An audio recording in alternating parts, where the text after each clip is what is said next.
He saved an $80 million deal in 11 minutes. He did it in 6 languages.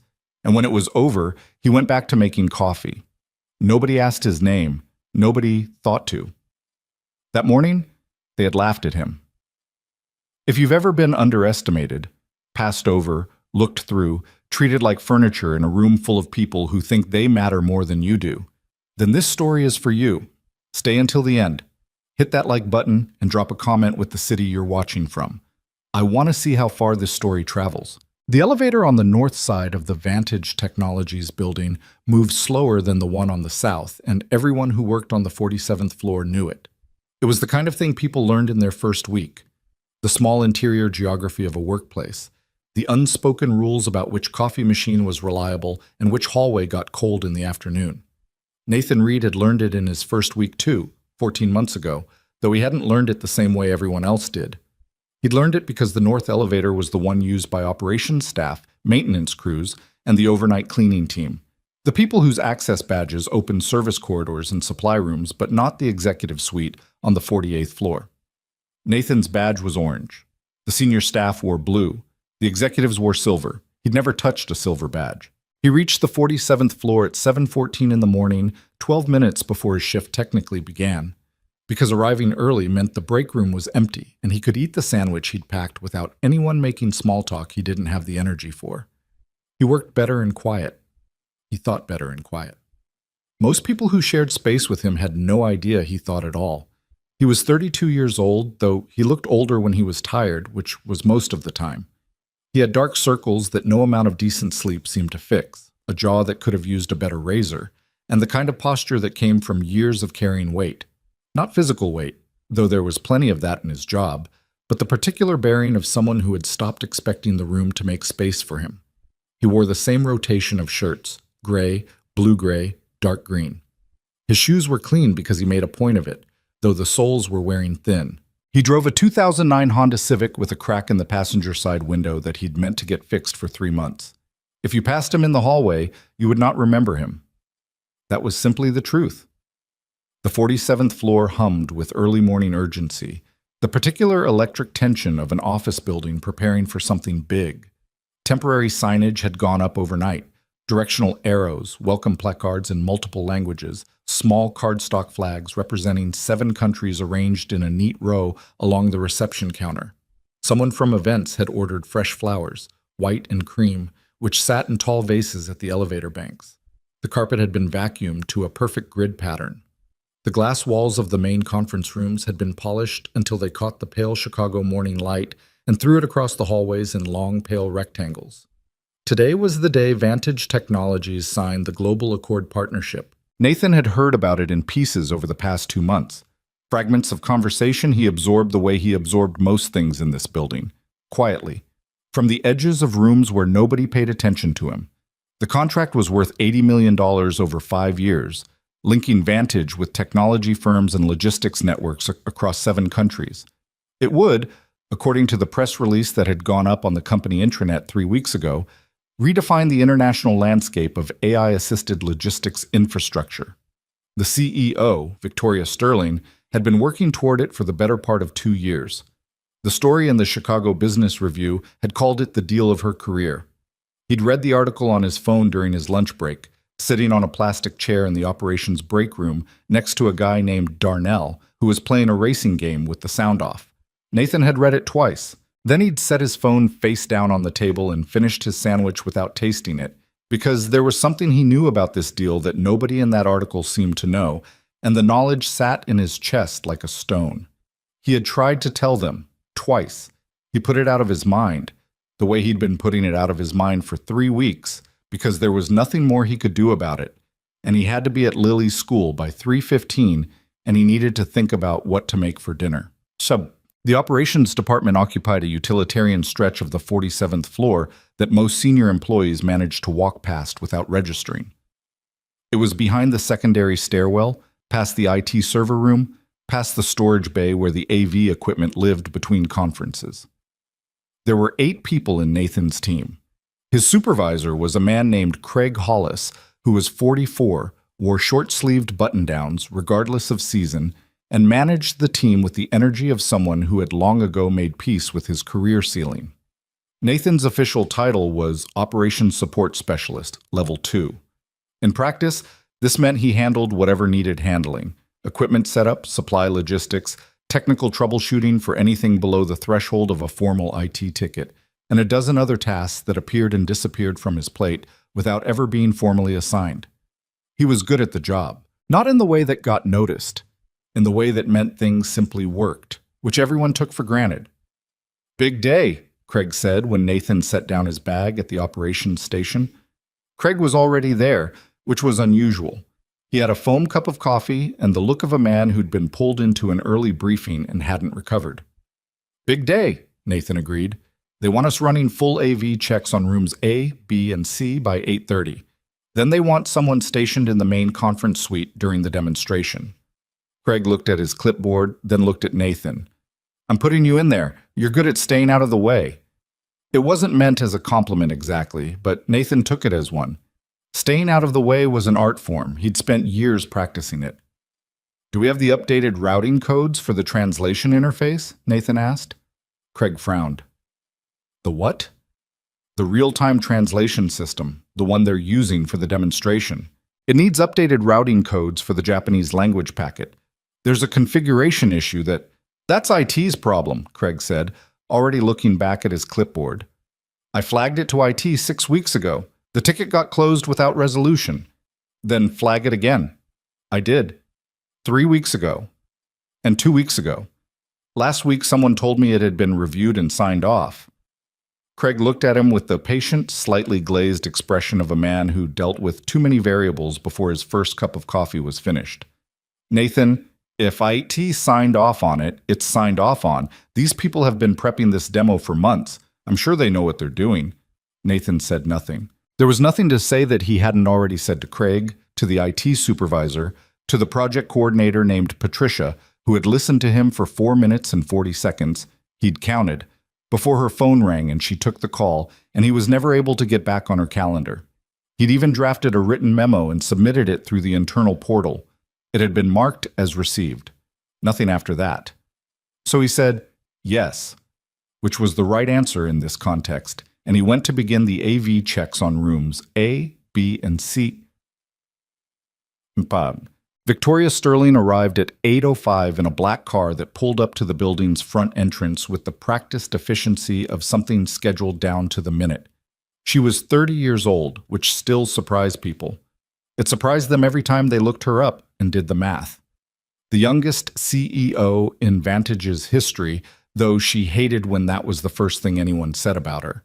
She was also one of the few women in the role at a company this size in this industry, and she hated when that was the second thing anyone said about her.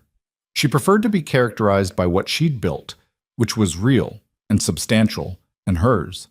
She was sharp in the way that certain people are sharp. Not loud about it, not theatrical, just continuously precise. She noticed things. She remembered things. She had gotten where she was by working harder than almost everyone around her and being willing to make decisions that made people uncomfortable, which she'd discovered early was the part most people couldn't actually stomach when it came down to it.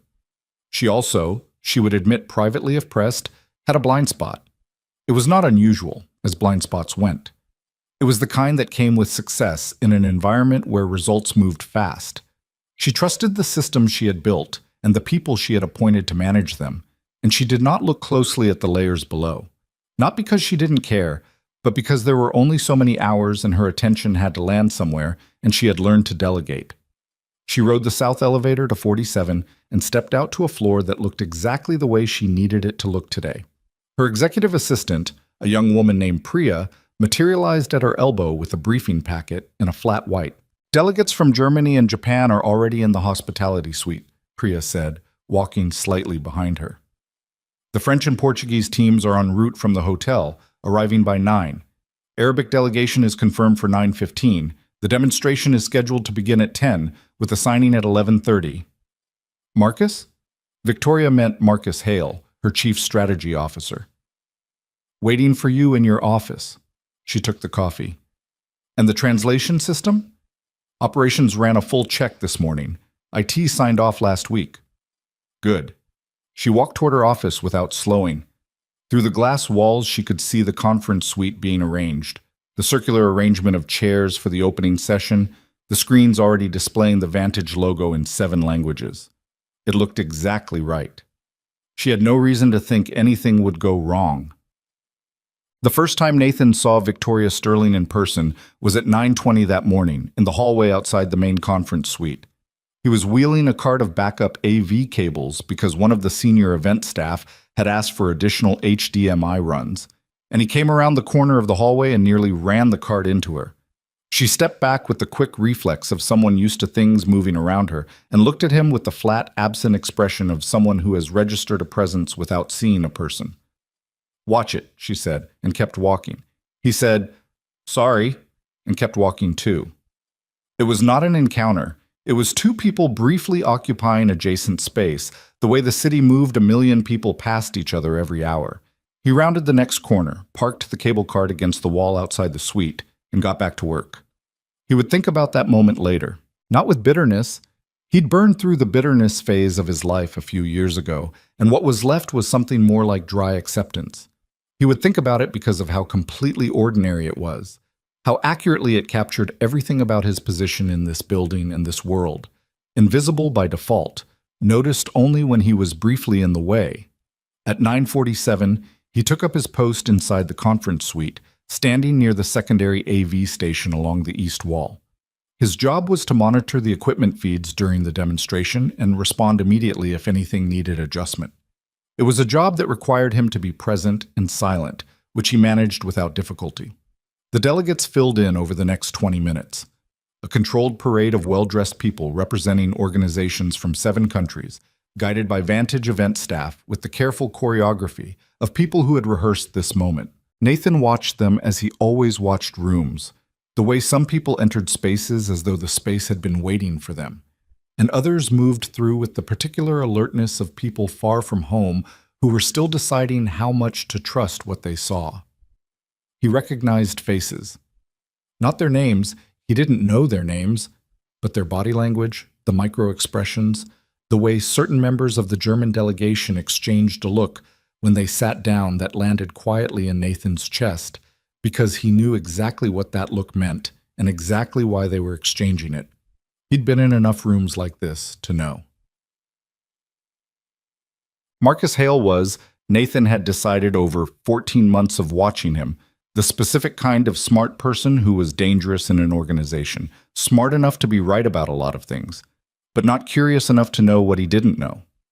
He was 47, silver-haired in the calculated way of men who cultivated an image of experience, and he moved through every room at Vantage with the unshakable confidence of someone who had never been wrong in a way that cost him anything. Not yet. He took the floor at 10:02 to open the demonstration, and he did it well. Nathan gave him that. He was polished and warm in the executive way, acknowledging each delegation, thanking them for making the journey, describing the partnership they were about to formalize with the particular blend of ambition and generosity that worked on rooms like this one. Then he handed to the technical lead, a young man named Derek, who had built significant parts of the AI logistics system and was clearly nervous, which he was trying to disguise as enthusiasm. "What you're about to see," Derek said, pulling up the demonstration interface on the suite's primary screen, "is real-time AI-assisted translation and logistics routing across 7 language frameworks, simultaneously." He smiled at the room. "We've been working on this for almost 3 years. We believe it's going to change the way international logistics coordination works at scale." Nathan watched the German delegation. The man in the second seat on the left, mid-50s, wire-rimmed glasses, gray suit, had shifted his weight slightly in his chair. It was a small thing, almost nothing. Nathan looked at the screen. Derek initiated the demonstration sequence. The system loaded. The progress bar moved across the screen. Multiple language windows opened in the grid format, displaying routing data in 7 languages simultaneously, the way it was designed to do. And then the Japanese panel began to populate. Nathan saw it immediately. The output was wrong, not slightly wrong, catastrophically wrong. The translation error multiplied through the routing logic exactly the way he had known it would be, producing logistics instructions in the Japanese output that described the cargo handling protocols in a way that would be not just confusing, but, in certain contexts, a safety violation under Japanese Port Authority regulations. He had written this out explicitly in his second memo. He had cited the specific regulatory code. Derek didn't notice yet. He was explaining the German panel, but the man in the gray suit with wire-rimmed glasses noticed. He had leaned forward half an inch. Nathan looked at the door. Craig was not in the room. The technical supervisor was not in the room. The only senior person from operations was a woman named Sandra, who was stationed by the door and whose primary job was to make sure nobody's coffee cup went empty. He looked back at the screen. The Arabic panel loaded next. The error there was different. A cultural framing issue in the routing instructions that would read as disrespectful to the business protocols of the companies in the delegation from the UAE and Saudi Arabia. He had flagged this one too.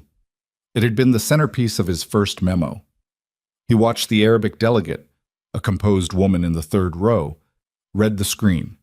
Her expression did not change visibly, but she stopped writing in her notebook. So as you can see, Derek said, moving to the next phase of the demonstration, the system processes, "Excuse me." The voice came from the German side of the table, wire-rimmed glasses, gray suit. Derek paused. "Yes, of course. I'm reading an instruction in the Japanese Freight Protocol panel that lists the Osaka container classification under a Category 7 handling code." The man's English was precise and slightly formal.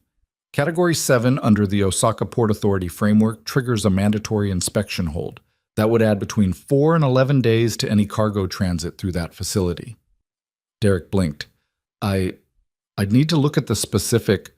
I'm also reading, the man continued with the patient cadence of someone who has prepared a list and is working through it, what appears to be an error in the weight tolerance conversion. The system has processed the metric tonnage figures using a conversion factor that is approximately 0.3% off. Over the volume of cargo this agreement projects, that discrepancy compounds. The room had gone very quiet. Victoria, seated near the front, had not moved. But Nathan, from the east wall, could see her jaw tighten. Derek looked at the screen. Then he looked at Marcus. Marcus was looking at the screen with the expression of a man who understood that something was wrong but not what, which was in some ways the worst kind of understanding to have in this moment. "I assure you that our technical team," Marcus began. "I would like to understand the translation architecture," the woman from the Arabic delegation said, calmly, without raising her hand or raising her voice. She simply spoke, and the room went quieter. Specifically, the routing protocol instruction in Arabic references a freight handling standard that was superseded 2 years ago. The current standard requires different documentation. If this system is operating on outdated framework, we can pause, Marcus said, with the specific smile of a man trying to hold a structure together with his bare hands. Our technical team will review. The Portuguese integration notes are also incorrect, said a man Nathan hadn't focused on yet. Younger than the others, late 30s. From the Brazilian contingent. He was looking at his screen with the focused attention of someone cross-referencing against something he already knew. The regional compliance coding is mapped to a framework from 2019. There were significant regulatory updates in 2021 and 2023. Derek had stopped speaking. He was looking at the screen with the expression of a man watching a plane go down. The room was not loud. It was the opposite of loud. It was the specific silence of a large group of people who have all, at approximately the same moment, arrived at the same conclusion and are waiting to see what happens next. Several of the delegates had stopped taking notes. A few had exchanged looks. The French delegation, who had been following with polite attention, had shifted slightly back from the table in the unconscious physical language of people who have started the process of disengagement. Victoria stood. "I want to take a brief break," she said. Her voice was even. 15 minutes. Please help yourselves to refreshments. My technical team is going to clarify a few of the specifications you've raised." It was well executed, but Nathan could see, from the east wall, from his angle, that her hands had found each other behind her back and were gripping each other hard. The delegates stood. Conversation resumed, careful and low. Event staff moved to redirect people toward the refreshment table at the back of the suite. Marcus crossed the room to Derek in 6 fast strides and bent close and said something that Nathan couldn't hear but could read from the angle of Marcus's shoulders. "This is a disaster. And what do we do?" Derek said something back. Marcus straightened. His face had changed. The lead IT supervisor, Greg Ferris, had appeared in the doorway. He must have been watching the feed from somewhere. He came quickly to Marcus and the conversation continued, tight and low. Nathan watched them from the east wall. He knew exactly what was wrong. He knew exactly where the error lived in the code. Not because he was a software engineer, but because he had spent 8 years working in international logistics environments where translation errors in operational software were not theoretical problems. They were the specific kind of problem that ended careers and damaged cargo and got people hurt. He had spent those 8 years learning to read systems the way other people read faces. He pulled out his phone and wrote a text to Craig. "I need 5 minutes to talk to someone about the translation system. Is there anyone I can speak to right now who has authority to make changes to the config?" Craig replied 40 seconds later. "This is not a good time. IT is handling it." Nathan put his phone away. He looked at the room. The German delegate with the wire-rimmed glasses was speaking quietly to a younger colleague, and from the cadence and the direction of the man's eyes, Nathan understood, with the certainty of someone who had been in this specific conversation in different rooms over many years, that the man was explaining why they were likely going to decline to proceed today. The break lasted 19 minutes, not 15. Victoria spent most of it standing near the window at the far end of the suite, listening to Marcus and Greg Ferris speak to her in low voices. Her face was still. Nathan recognized that stillness. It was the particular composure of someone working very hard not to show what they were actually feeling, which was that the ground had shifted and they didn't know how far the shift went. When everyone returned to their seats, Derek attempted to advance to a different portion of the demonstration, a slide-based overview that didn't require the live system. It was an attempt to redirect, and it was not working. The damage was visible in the room the way smoke is visible. You can explain the smoke. You can redirect attention from the smoke, but you cannot unsee it. The German delegate, whose name Nathan still did not know, raised his hand. "I appreciate the overview," he said, with the measured courtesy of a man who has decided to say something difficult and has decided to say it cleanly. "But the live demonstration is what my organization came to see. If the live system has configuration errors at this stage of preparation, and I want to be clear, the errors we observed are significant, not cosmetic, then I'm not sure we are in a position to move forward to assigning today. This is not a decision I make unilaterally, but I believe I speak for my colleagues when I say, excuse me." The words were out before Nathan had fully decided to say them. Every head in the room turned. He was standing where he'd been standing for the past 2 hours, at the east wall, beside the secondary AV station, in his dark green shirt with the fading collar, his orange badge clipped to his front pocket. He was not supposed to speak in this room. That had been made clear in the operations briefing. Support staff were present to assist, not to participate. Marcus Hale looked at him with an expression that started as confusion and arrived quickly at something colder. "This is a closed executive session. Operations staff, the error in the Japanese routing protocol is in the language packet configuration," Nathan said. "Specifically in the cultural contextual parsing layer for the Osaka Freight Hub data. The system is using a terminology set from the pre-2020 regulatory framework because the update packet was loaded correctly, but the routing index wasn't rebuilt afterward. The Japanese output is reading the old index. That's why the Category 7 classification is appearing. The actual data is correct in the system. It just can't find it." The room was completely still. Nathan was looking at the German delegate, who was looking back at him. Then Nathan said, in German, in the specific dialect of someone who had spent time in Hamburg and Frankfurt both, with the particular rhythm of someone who had learned the language in business contexts over years of use. "Ich weiß, dass das, was Sie gesehen haben, schwerwiegend erscheint. Und Sie haben recht, dass es das ist. Aber der Fehler liegt in der Konfiguration, nicht in den Daten selbst. Das Datenmodell ist solide. Was hier passiert ist, war Fahrlässigkeit in der Implementierung, keine strukturelle Schwäche des Systems. I know that what you saw appears serious, and you're right that it is. But the error is in the configuration, not in the data itself.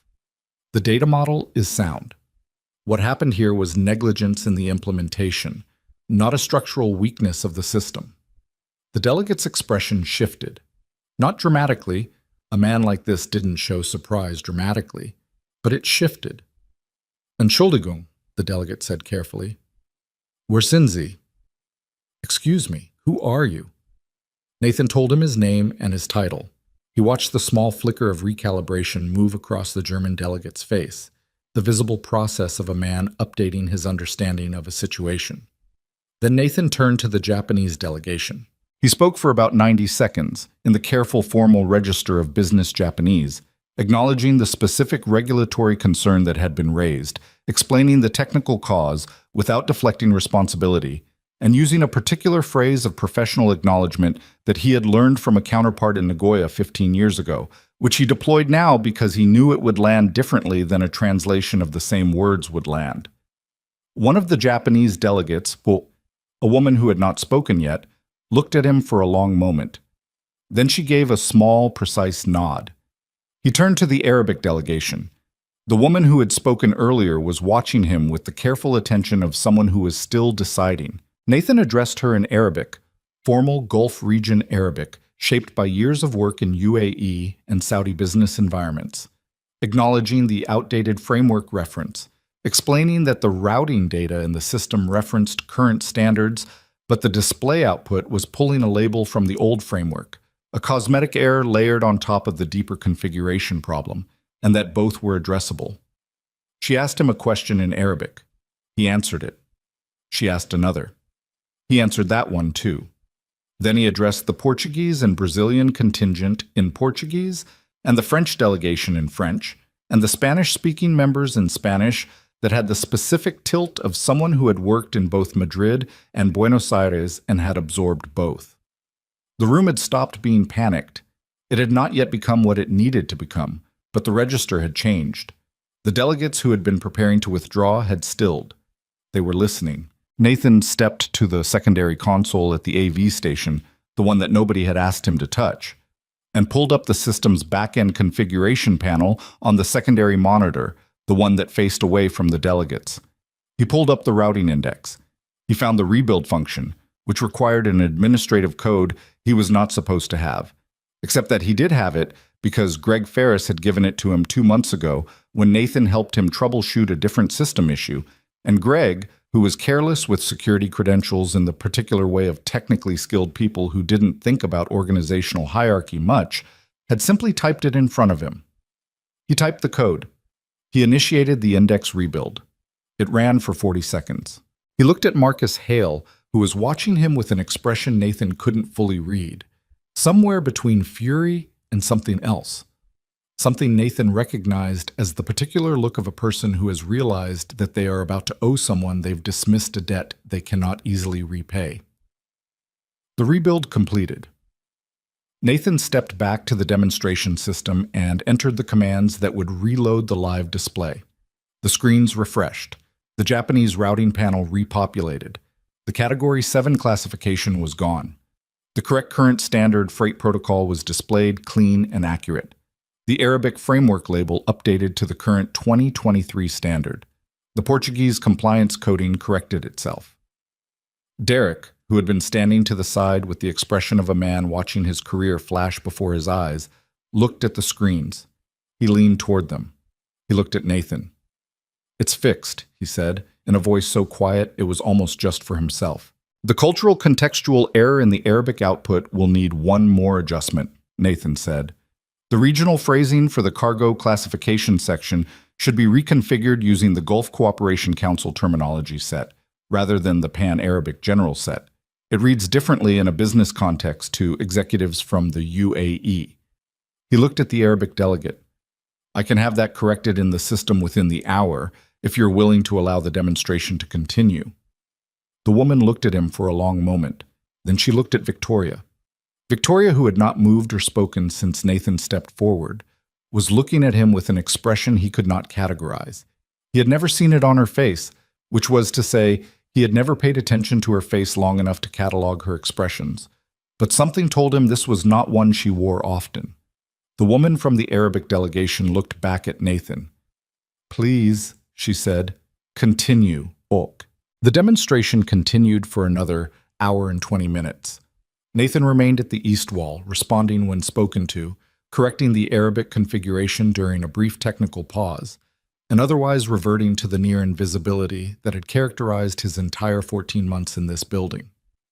Derek recovered slowly, and by the second half of the demonstration, he was navigating the questions with more confidence, partly because several of the concerns the delegates had raised were now addressed, and partly because Nathan had murmured 3 brief clarifications to him during the break that had given him something real to stand on.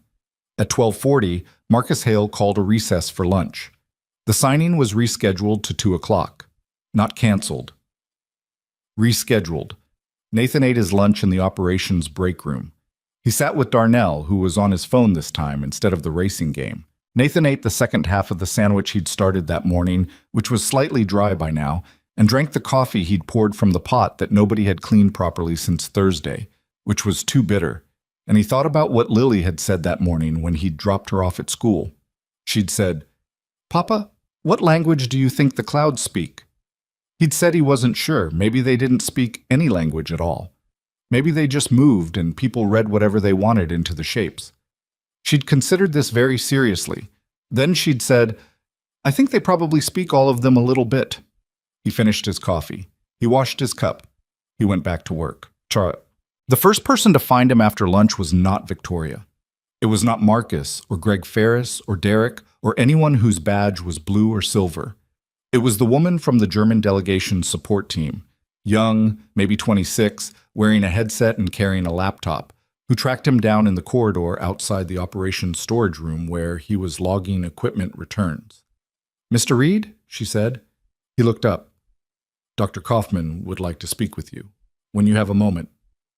Dr. Kaufman was the man with the wire-rimmed glasses. Nathan learned the name now, hearing it. When would he like to meet? "Now, if you're available." He looked at the equipment log. He had about 20 minutes before he needed to be at the next task. "Okay," he said. She led him to a small room off the main hospitality suite that had been set aside for delegation use. Dr. Kaufman was there with one other colleague. He stood when Nathan came in, which was a choice. It was not required, and offered his hand. Nathan shook it. They spoke for about 12 minutes in a mixture of German and English. Dr. Kaufman asked him several specific questions about the translation system's architecture, and Nathan answered them honestly, including the part where he said he had raised the configuration issue internally 6 weeks ago and been unable to get it addressed, which Dr. Kaufman received without expression. At the end, Dr. Kaufman said, "I will tell you that my recommendation to my organization this morning, before the break, was to withdraw from the signing today. I want you to know that." Nathan nodded.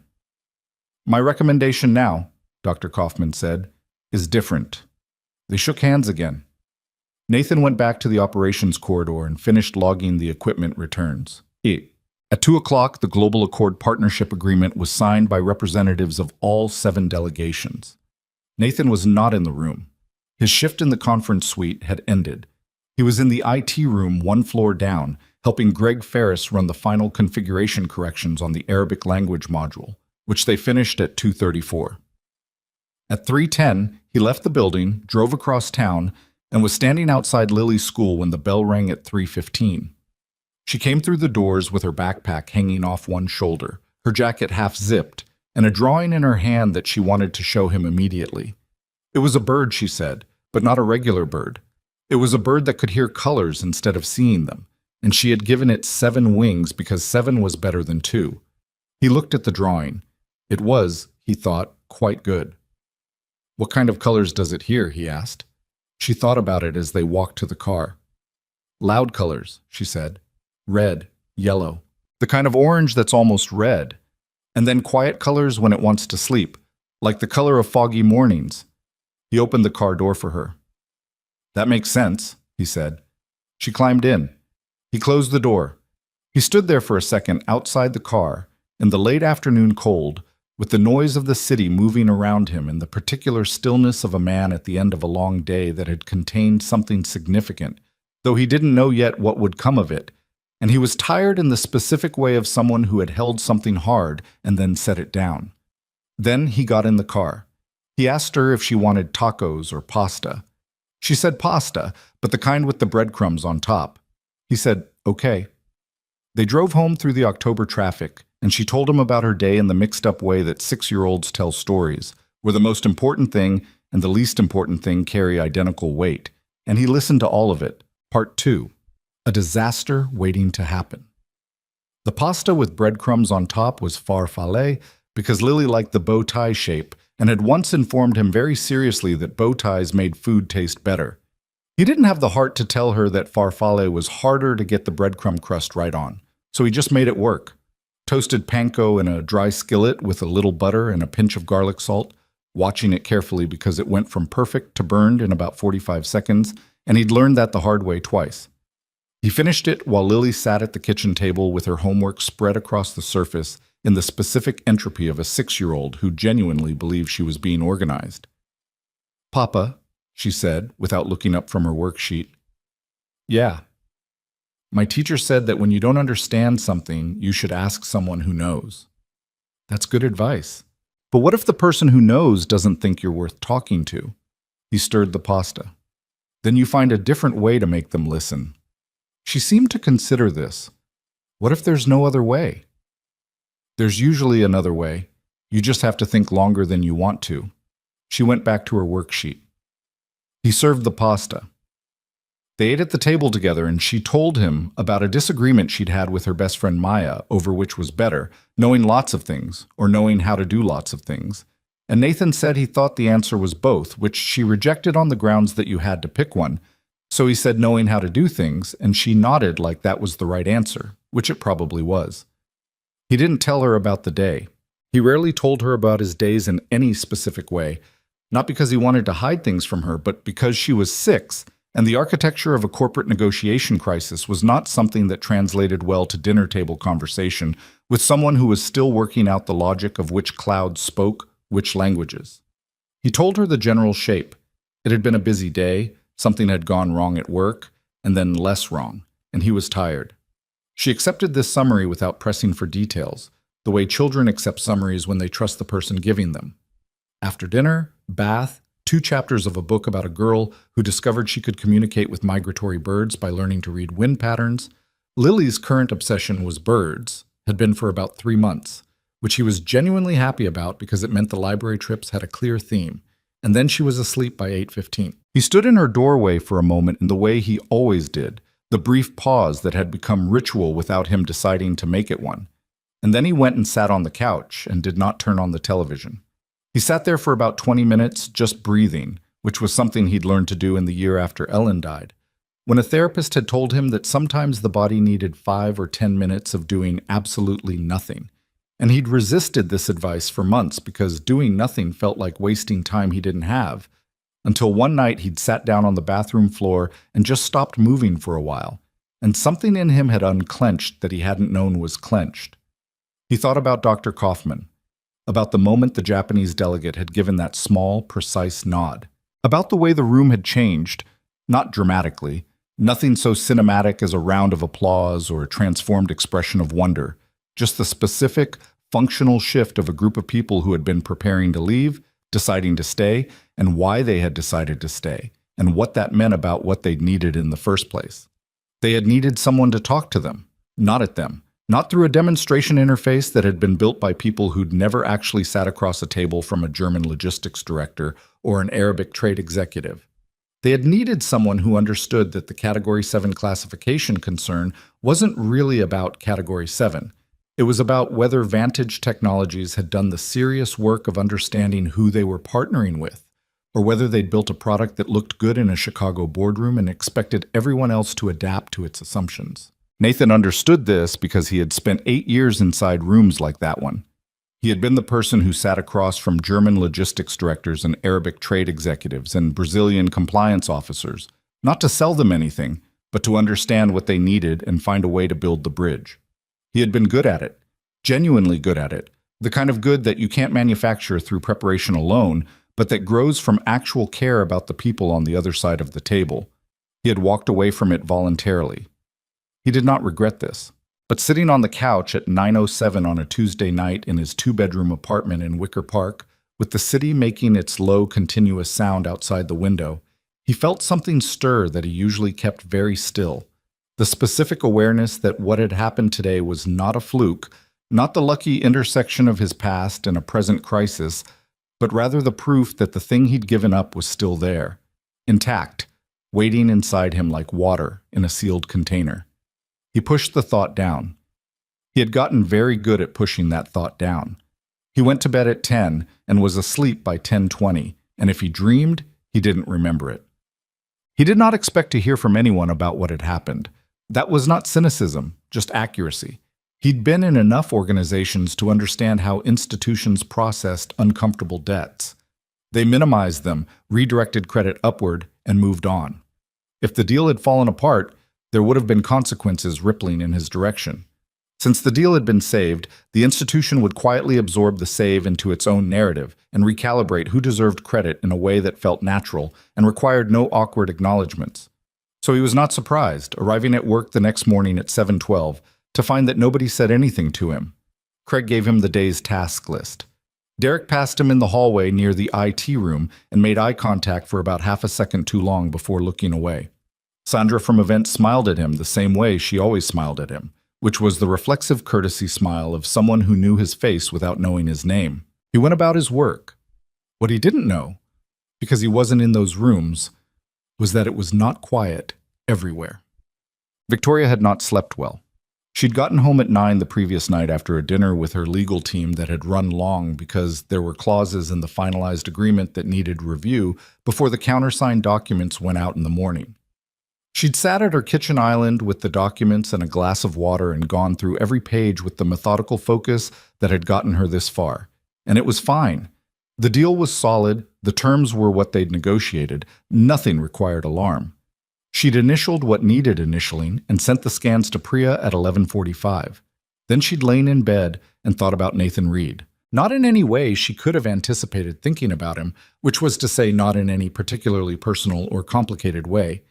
Just the straightforward, insistent return of his image in that room, at the east wall, in his dark green shirt with the orange badge, saying, "Excuse me," into a silence that had no reason to hold him, and then holding it anyway. She'd pulled the deal back from the edge of a cliff. That was what he'd done. She was clear-eyed enough to know it, and honest enough with herself, in the privacy of her own bedroom, to feel the specific discomfort of knowing that the person who had done it was someone she hadn't known existed yesterday morning. She ran an organization of 400 people. She had direct reports, and they had their direct reports, and so on down through the layers until you reached the level where orange badges lived. She knew, in the abstract, that every layer mattered. She had said this in interviews, in all-hands meetings, in the mission statement she'd rewritten when she took the CEO role. She believed it. She had believed it. And then she'd walked past a man in a hallway and told him to watch it and gone about her morning. She got up at 5:30 and ran 3 miles on the lakefront path in the November cold with the wind off the water cutting through her jacket. And by the time she got back, she had made a decision, which was that she was going to find out who Nathan Reed actually was. Priya had the personnel file on Victoria's desk by 8 o'clock. It was thin in the way that operations support specialist files were thin. Hire date, job classification, performance reviews, 3 of them, all satisfactory, no notes beyond the standard checkboxes. Emergency contact. The emergency contact was listed as a woman named Carol Reed, relationship mother. There was a note about a medical leave request from 2 years ago, 9 weeks approved, reason not specified in the accessible record. Victoria read it twice. Then she called Priya in. "I need you to find everything publicly available on a Nathan Reed. I want whatever there is, e.t. professional history, publications, anything attached to the name professionally." Priya wrote it down. "Any particular angle? LinkedIn? Professional registries? Everything, whatever you find." Priya came back with a folder at 11. Victoria closed her office door and read it. What she found took her longer than she expected, not because there was a lot of it, but because what there was kept requiring her to stop and recalibrate. Nathan Reed had not been Nathan Reed, Operations Support Specialist, Level 2, for most of his professional life. He had spent 8 years at a firm called Meridian Group International, a specialized consultancy that worked in global trade negotiation and cross-border logistics partnerships. He had been a senior advisor by year 4. She found 2 conference presentations with his name on the program, one in Geneva, one in Singapore, and an article in a trade publication called International Logistics Review from 2018 in which he was quoted extensively and referred to as one of the more nuanced voices currently working in cross-cultural negotiation frameworks. He spoke 6 languages, according to the article, which listed them: German, Japanese, Arabic, French, Portuguese, and Spanish, in addition to English. She sat with this for a moment. Then she found the gap. In 2020, his name stopped appearing in professional contexts. The LinkedIn profile, which was minimal, had not been updated in 4 years, listed Meridian Group as his last employer. After that, nothing. He'd come to Vantage in 2023, 14 months ago, as an operations support specialist. She did not have access to the reason for the gap. It wasn't in anything she could find. She looked at the emergency contact again. Carol Reed, mother. And the medical leave from 2 years ago, which had been 9 weeks, which was long enough to be serious without being long enough to tell her much. She picked up her phone and called Marcus. "I need you in my office," she said. Dient. Marcus came in with the particular energy of a man who had been waiting for a conversation and had spent the intervening time preparing for it. He sat down across from her and crossed one leg over the other and looked at her with the attentive expression he wore when he was managing rather than listening. "Yesterday," Victoria said. "I was going to bring it up," Marcus said. "I know what you're going to say, and I want to be clear that the technical review process had multiple checkpoints. IT signed off, the project team signed off. I'm not here to assign blame for the system failure right now," Victoria said. "I want to talk about Nathan Reed." A small pause. "The operations guy." "Yes. The operations guy who speaks 6 languages and was apparently one of the more skilled international negotiators in his field 5 years ago and is currently working a level 2 support role in our building."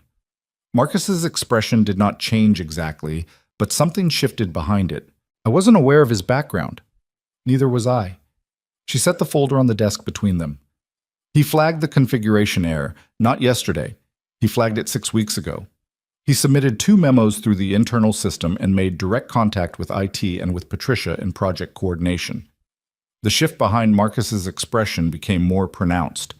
He flagged a written memo submitted through the internal portal 6 weeks ago, citing a specific configuration issue with the Japanese language routing index. He followed up twice. The issue was not addressed. She let that settle for a moment. "Marcus, what happened to those flagged issues?" Marcus looked at the folder. He looked at Victoria. "I'll need to look into how the review process handled it." "I'd like you to do that today." He uncrossed his legs. "Victoria, I want to make clear that the system architecture itself is sound. What happened was an implementation error during the deployment phase, and the fact that one employee happened to... Happened to? She kept her voice even. "I didn't mean it that way. He didn't happen to know.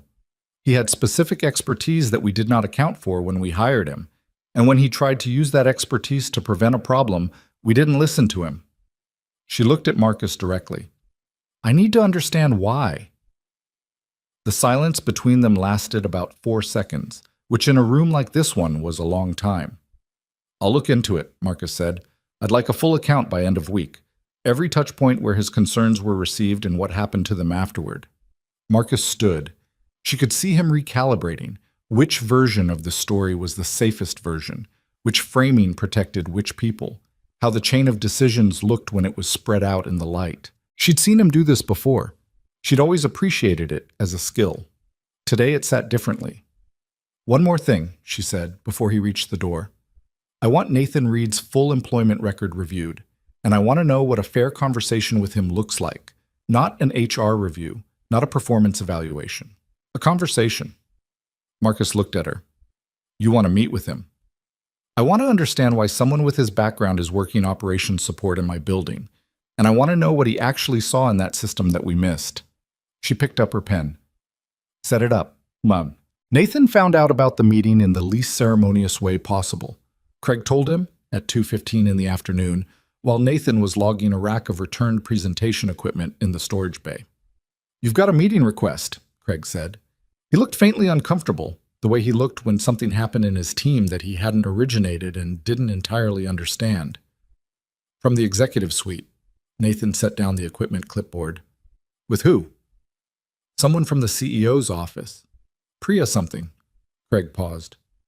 "It says the CEO wants to speak with you." Nathan looked at Craig. Craig looked back at him. "I don't know what it's about," Craig said, which was almost certainly true. "It's tomorrow morning, 9 o'clock. "Okay," Nathan said. "Is there anything I should know about?" Craig asked, in the careful tone of a supervisor who was asking whether he was about to be surprised by something. "I flagged some technical concerns about the translation system a while back," Nathan said. "I think it might be related to that." Craig nodded slowly, processing. "Right," he said. "Okay." He seemed about to say something else, then decided not to, and left Nathan to finish the equipment log. Nathan picked up the clipboard. He finished the log. He filed it in the correct slot. He went to his next task. What he was not doing, very deliberately, was thinking too hard about what the meeting meant. He had learned in the years since Ellen to be careful about hope, not to extinguish it, but to hold it at a certain distance, to not let it get too far ahead of what was actually in front of him.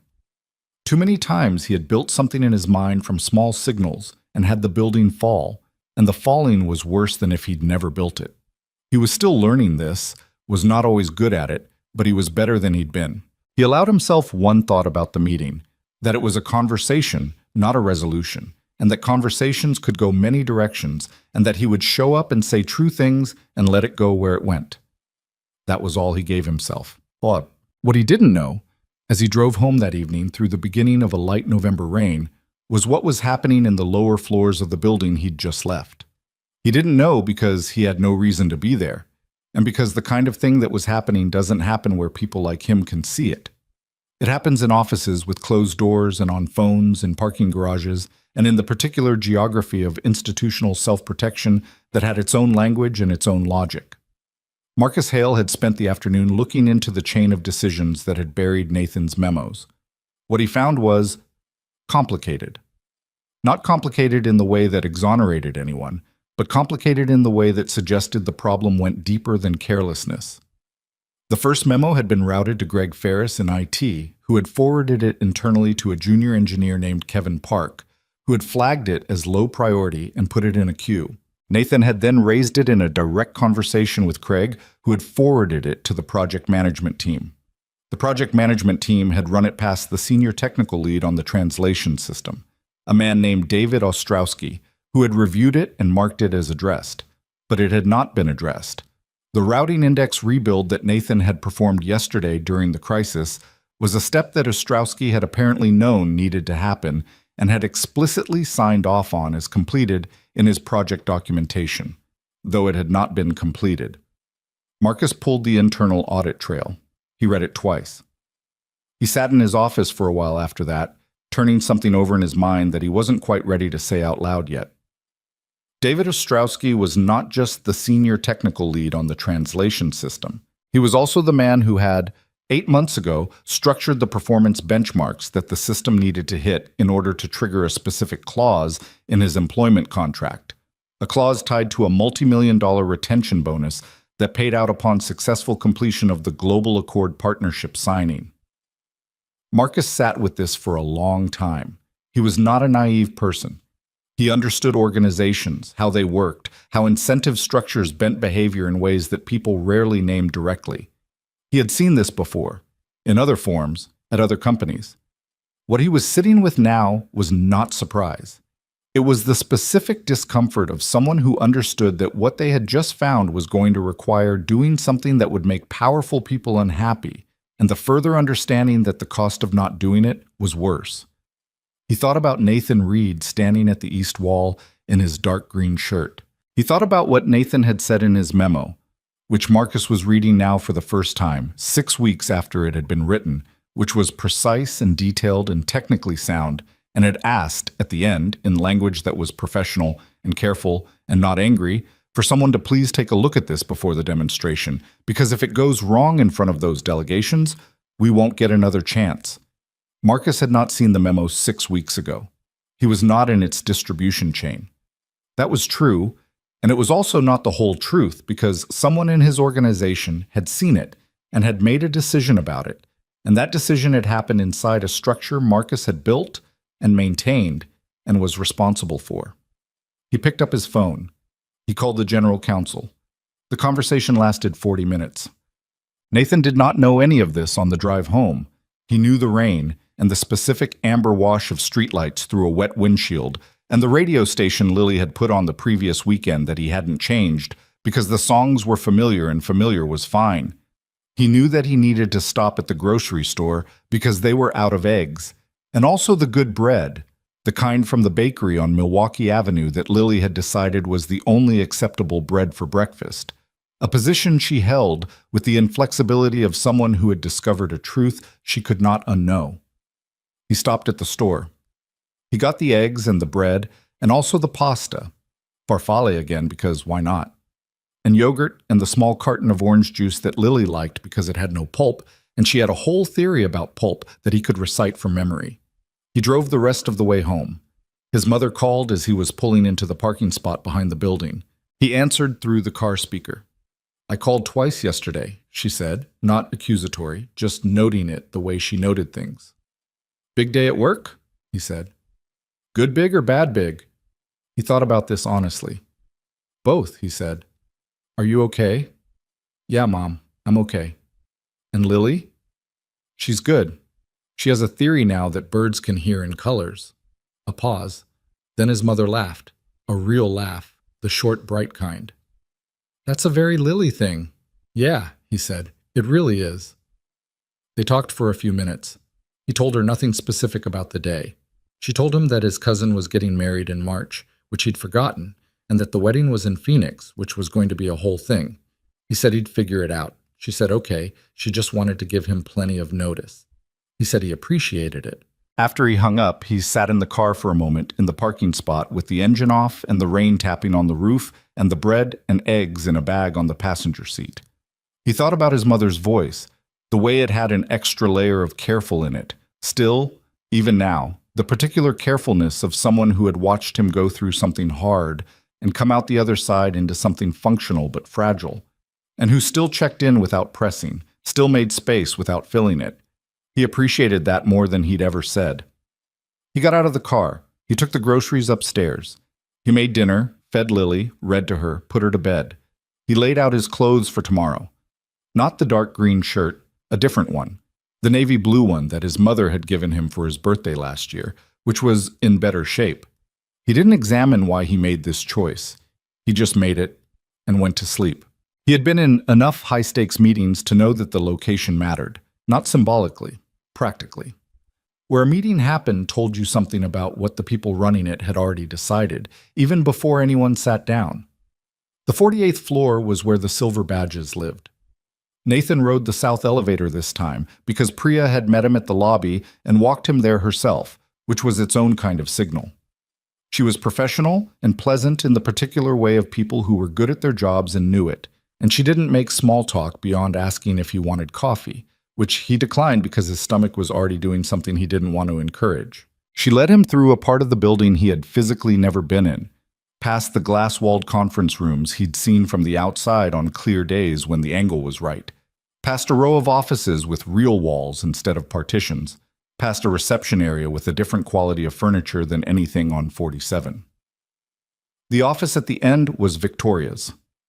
Priya knocked twice and opened the door. Victoria was already standing. She was on the phone and she held up one finger, a quick apologetic gesture, and finished the call in about 30 seconds. She set the phone on her desk and came around to the sitting area, a couch and 2 chairs arranged around a low table near the window, which looked out over the lakefront, the water gray and still under the November overcast. "Nathan," she said, and extended her hand. He shook it. "Miss Sterling." "Victoria, please sit." He sat in one of the chairs. She sat in the other, not the couch, which he noted. Same level, direct. Either it was deliberate or it was habit. He couldn't tell yet which. "I'll start with an apology," she said. She didn't preamble it or soften it into abstraction. "I've read your memos, both of them. You raised a legitimate technical concern 6 weeks before it became a crisis, and it was not addressed. That's a failure of this organization, and I'm responsible for the organization. I'm sorry." Nathan looked at her. He'd had a version of this conversation before, in other contexts. The moment when someone in authority acknowledged something that had been wrong. He had learned not to fill the silence after it too quickly, because sometimes the silence was where the actual information lived. "Thank you," he said. "I also read your professional background." She said it directly, without making it sound like an accusation or a curiosity. "Meridian Group, the Geneva Conference, the Peace and International Logistics Review." She paused.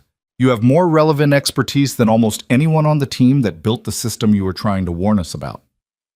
He didn't say anything to that. "I'd like to understand," she said, "what you saw in the system. All of it. Not just what you put in the memos, but what you understood that the memos couldn't fully communicate." He looked at the window for a moment, then back at her. She was watching him with the attentive stillness of someone who actually intended to listen, which was different from the performed attentiveness he'd encountered in many of the meetings he'd been excluded from in this building. He couldn't be entirely sure yet whether it was real or very good performance, but he decided to proceed as if it were real, because the alternative wasn't useful. "The fundamental problem," he said, "wasn't the translation architecture. The architecture is actually well conceived. The problem was that the people who built the display layer hadn't worked in international business contexts. They understood translation as a technical problem, mapping words from one language to another using current regulatory frameworks. But the delegates in that room weren't just checking whether the words were accurate. They were checking whether Vantage understood how they work. The Category 7 classification issue wasn't the point. The point was that the German delegation saw the error and immediately understood what it meant. That someone had built this system without deeply knowing the Osaka port protocols. That's not a software concern. That's a trust concern. Victoria was quiet for a moment. And the Arabic framework issue. That one was more subtle, and in some ways more serious. The routing instructions in Arabic referenced a standard that had been superseded, which is a technical error, correctable.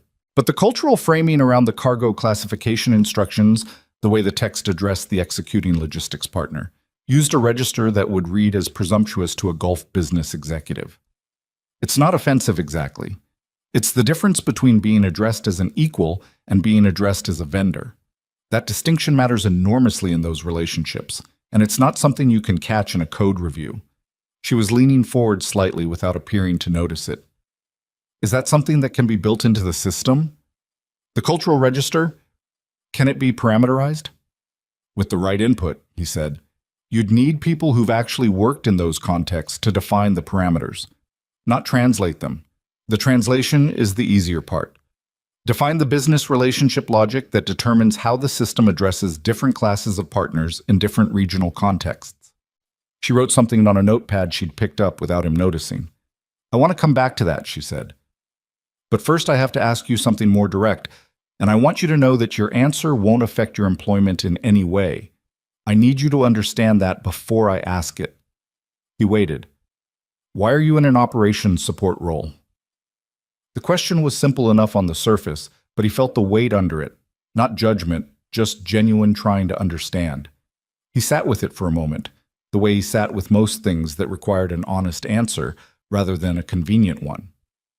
After my wife died, he said, I needed to stop. I'd been traveling constantly. The Meridian work was international by definition, which meant I was on a plane every week. We had a 3-year-old. My wife had been managing most of Lily's day-to-day life, and when she was gone, I realized I didn't actually know how to do that job, and it needed to be done.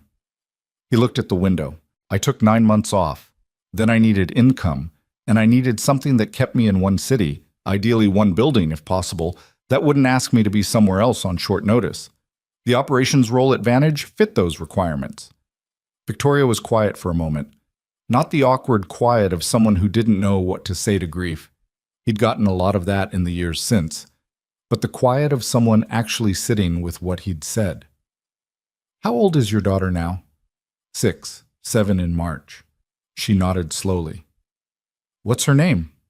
Lily. Something shifted briefly in Victoria's expression. Not sentimentality, just the small human recognition of a specific person becoming real. She looked back at her notepad, then set the pen down. I need to tell you something, she said, and I want to be transparent with you about it because you deserve that. Yesterday, I asked Marcus Hale to review the full chain of decisions that resulted in your memos not being addressed. He started that review and found something that I wasn't expecting to find. Nathan was still. David Ostrowski, she said, watching his face. The senior technical lead on the translation system. Do you know him? I know who he is. I've never spoken with him directly. When you submitted your first memo, it was routed to IT, who forwarded it to Kevin Park, who forwarded it up to Ostrowski. Ostrowski reviewed your concern and marked it as addressed in the project documentation. He had the rebuild flagged as complete, but it wasn't complete. It was documented as complete. Nathan looked at her. There's a retention clause in Ostrowski's contract, Victoria said, tied to a bonus payment that activates on successful completion of the Global Accord partnership signing. The clause required the system to hit specific performance benchmarks during the demonstration. If the demonstration had been halted or the signing delayed, the clause could have been voided. She paused. The signing needed to happen, and the only thing standing between it and the signing was the configuration issue you'd identified. Nathan absorbed this without visible reaction, though something was moving through him that wasn't quite surprise. It was more like the specific, tired recognition of a pattern he'd seen before in different rooms. Someone with something to protect, a chain of decisions that benefited them, a paper trail that looked clean from the right angle. He signed off on work he hadn't done, Nathan said. That appears to be what happened. We're still in the process of reviewing the full audit trail. Legal is involved now, and HR. She looked at him steadily. I want you to know that this is not going to be handled quietly. Whatever the full picture turns out to be, it will be addressed as it needs to be addressed. He believed her. He didn't know why exactly. He'd been in rooms with people who said things like that and meant them, and rooms with people who said things like that and were buying time. She had the particular quality of someone who understood the cost of the thing she was saying and was saying it anyway. Can I ask you something? He said. Yes. The engineer who originally caught the translation framework issue, the error in the Arabic standard labeling, do you know who identified that first in the system's development phase? Victoria looked at him carefully. Tell me what you know. In the second memo I submitted, I referenced an internal quality control flag from about 4 months before my memo. It was in the system's development documentation. An engineer had flagged the Arabic framework issue during testing and written it up correctly. The flag was closed without resolution and marked as low impact. I included the documentation reference number in my memo. He paused. I don't know who wrote the original flag. Victoria picked up her pen again. I'll find out. His name was James Okafor, and he had been at Vantage for 3 years, working in the software quality assurance team on the 44th floor. He was 29 years old, methodical by disposition, and had spent 2 weeks during the translation system's development phase carefully documenting exactly the issues that had nearly destroyed an $80 million deal. He had written the flag in clear, specific technical language, had categorized it correctly, had followed the proper procedure for escalating a QA concern. The flag had been reviewed by Ostrowski's team and closed. James had asked once, through official channels, why it had been closed without resolution. The response had explained that the development team had reviewed the concern and determined it was outside the scope of the current implementation phase. He had accepted this because there was no organizational pathway for him to push further. He was a junior QA engineer and Ostrowski ran the development team, and the hierarchy of technical authority was clear. He had not known, until Victoria's HR team contacted him 2 days after her meeting with Nathan, that the flag had ever mattered to anyone. Victoria read his QA documentation on a Thursday morning, 3 days after signing. She read it from the beginning. It was excellent, thorough, specific, correctly prioritized. She set it down on her desk and sat very still for a moment, because she was doing the math of what had been knowingly overlooked and by whom and at what cost. And the number was not abstract. It had a dollar amount. It had a name. It had a paper trail that went from James Okafor's QA flag through David Ostrowski's sign-off to Nathan Reed's kitchen table at 11 o'clock on a Tuesday night, where he'd written his second memo after Lily was asleep. She called Marcus. Nathan didn't know about James Okafor until Marcus Hale appeared at the entrance to the operations storage bay on Thursday afternoon, which was the last place Nathan had expected to see him. Marcus was not a man who came to the storage bay. Marcus was a man who summoned people to his office and made them stand in the doorway while he finished a thought. But there he was, in the doorway of the storage bay, in his good suit, looking like someone who had made a decision and was committed to it even though it was uncomfortable. "Nathan," he said, "do you have a minute?" Nathan set down the cable spool he'd been sorting. "Sure." Marcus stepped in. He looked around the storage bay briefly, registering it, the shelves and equipment racks, and the particular fluorescent quality of the light, and then looked at Nathan. "I owe you an apology," Marcus said. "I'm not going to try to make it conditional on explaining the circumstances, because I don't think that's how an apology is supposed to work." He stopped, started again. "Your memos were correct. Your concern was legitimate. It was in the system, and it was ignored by people who should have known better, and I was not paying enough attention to know what was being ignored in my own organization.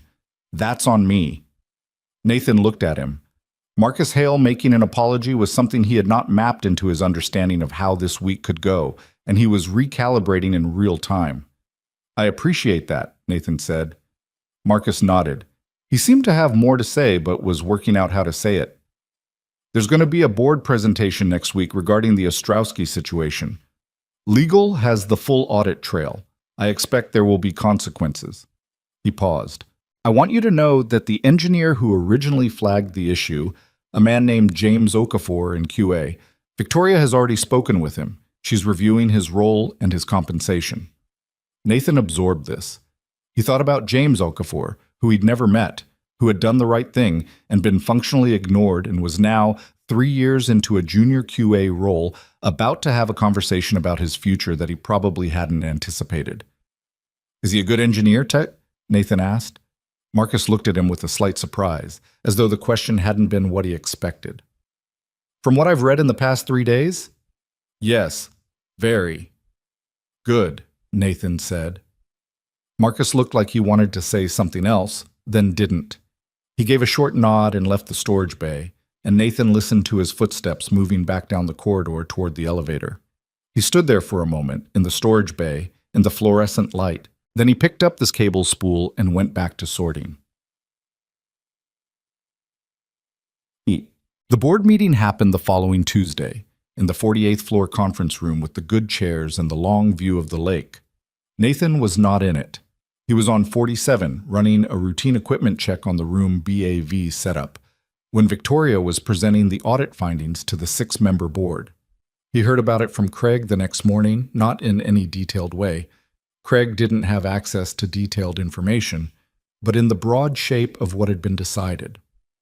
David Ostrowski had been placed on administrative leave pending the conclusion of the legal review.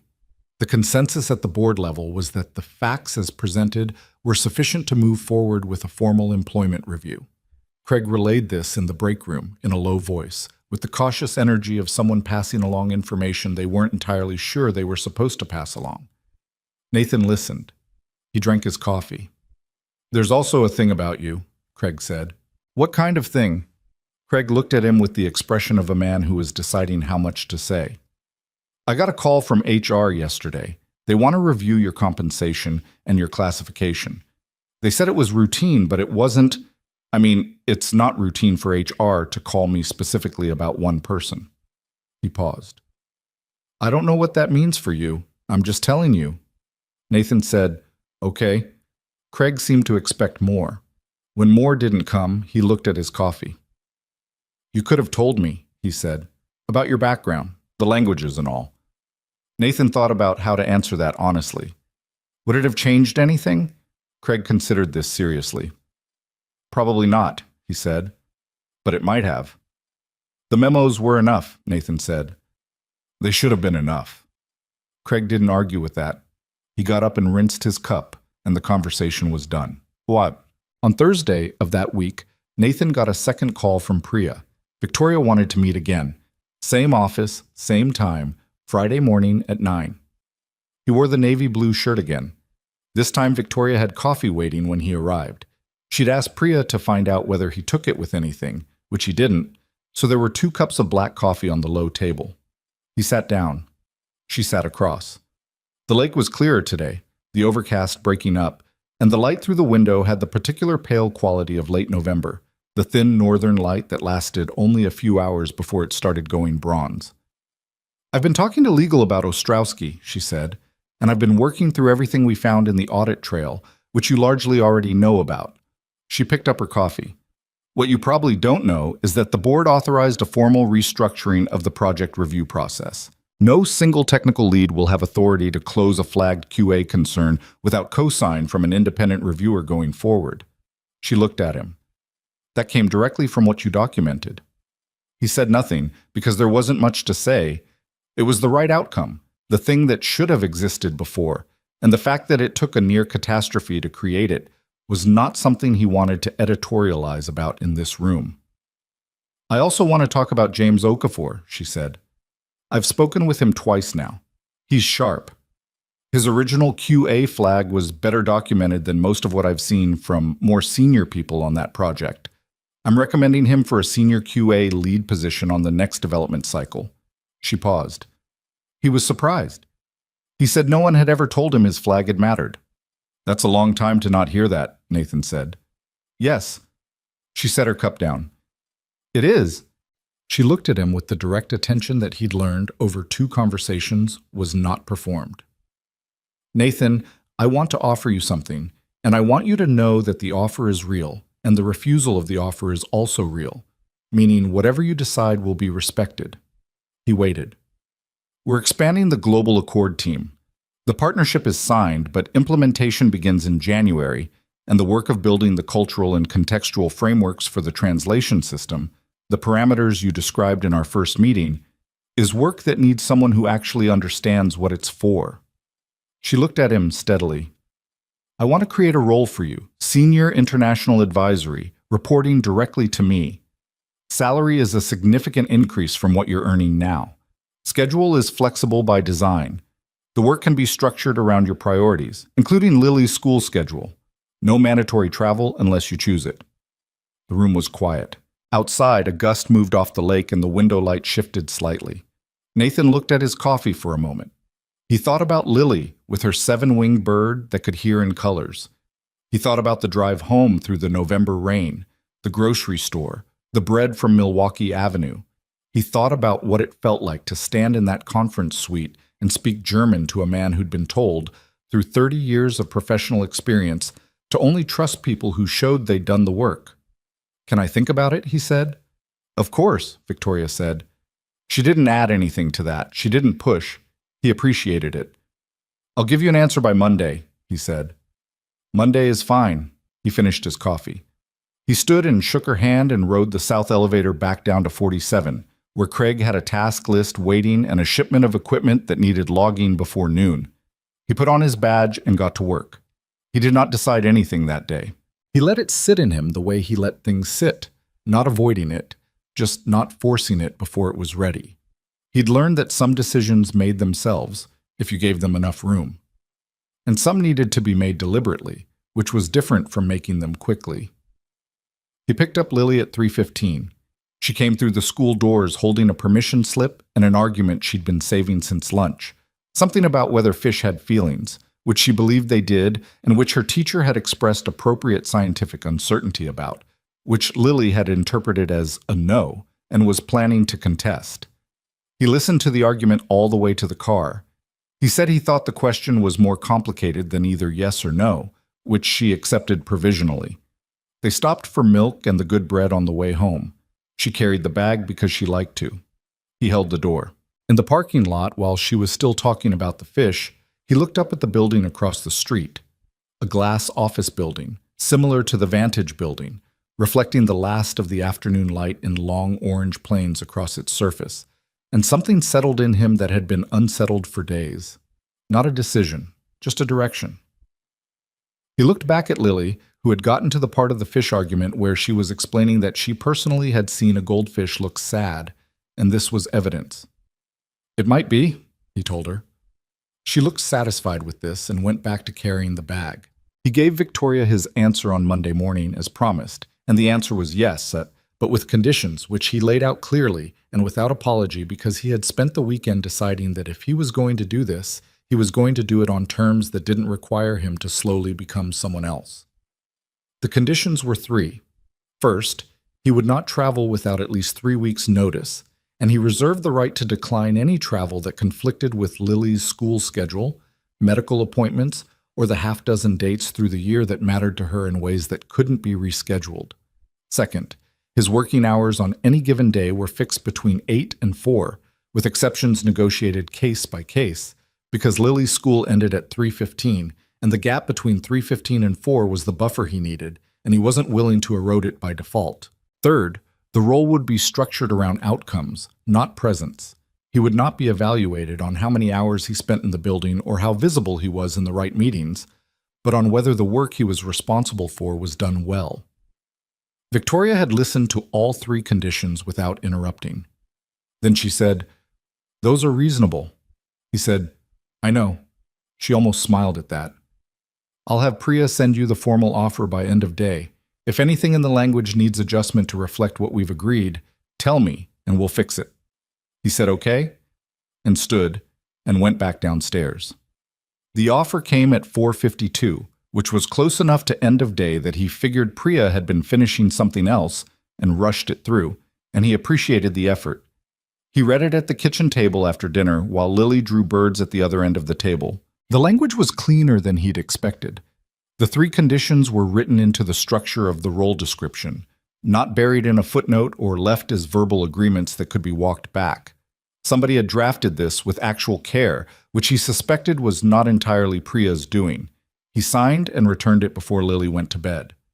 He did not feel the way he'd imagined he might feel, if he'd imagined this. There was no great surge of anything, no sense of a chapter turning with ceremony. It was more like the quiet satisfaction of something slotting into place that had been slightly misaligned for a long time. Not perfect, not resolved, just more honest about what it was. He read to Lily. She fell asleep with her hand tucked under her chin, and he stood in the doorway for the usual moment. And then he went and sat on the couch and allowed himself to feel something small and real, which was that things could change and still be okay. Sometimes they could change and be better than okay. He did not push it further than that. His last week in the operations role was not marked by anything ceremonial, because Craig was not a ceremonial person, and neither was Nathan. Craig shook his hand on Friday afternoon and said, "You should have told me." And Nathan said, "Maybe." And that was about as much of a goodbye as either of them needed. Darnell gave him a nod across the break room that contained approximately what a speech would have contained and took about 2 seconds, which Nathan felt was the correct exchange for the situation. He cleaned out the small locker where he'd kept his spare cables and the extra granola bars and the water-stained copy of a logistics operations manual he'd been reading on his lunch breaks. He turned in the orange badge.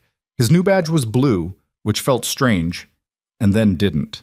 The first week in the new role was harder than he'd expected, not because the work was beyond him, but because organizations have their own internal languages. The specific way a company names things, the particular rhythms of its decision-making, the unspoken understanding of who actually gets listened to and why. And he was starting from the beginning of that education, even though he wasn't starting from the beginning of anything else. He had the fluency without the institutional vocabulary. He had to learn which meetings mattered and which were theater. He had to figure out who on the Global Accord implementation team was genuinely good and who was good at seeming good, which in any organization were reliably different populations. He got a few things wrong in the first 2 weeks. He pushed a technical recommendation too hard in a meeting where he hadn't yet built the relational credibility to push hard, and felt the room resist in the particular way rooms resist when someone says the right thing at the wrong moment, and had to back off and find a different angle. He misread one of the implementation team leads, a woman named Christine, who came across as territorial but turned out to be protective of her people in a way he respected once he understood it, and had to rebuild that relationship from a slightly damaged starting point. He was late to a meeting once because Lily had a stomach thing in the morning, and he hadn't been able to leave until he was sure she was well enough to go to school, and he'd had to text Priya from the school parking lot, which felt like exactly the kind of thing he'd been afraid of and turned out to be fine. The work itself was good. That was the part that cut through everything else. He was building something that needed building.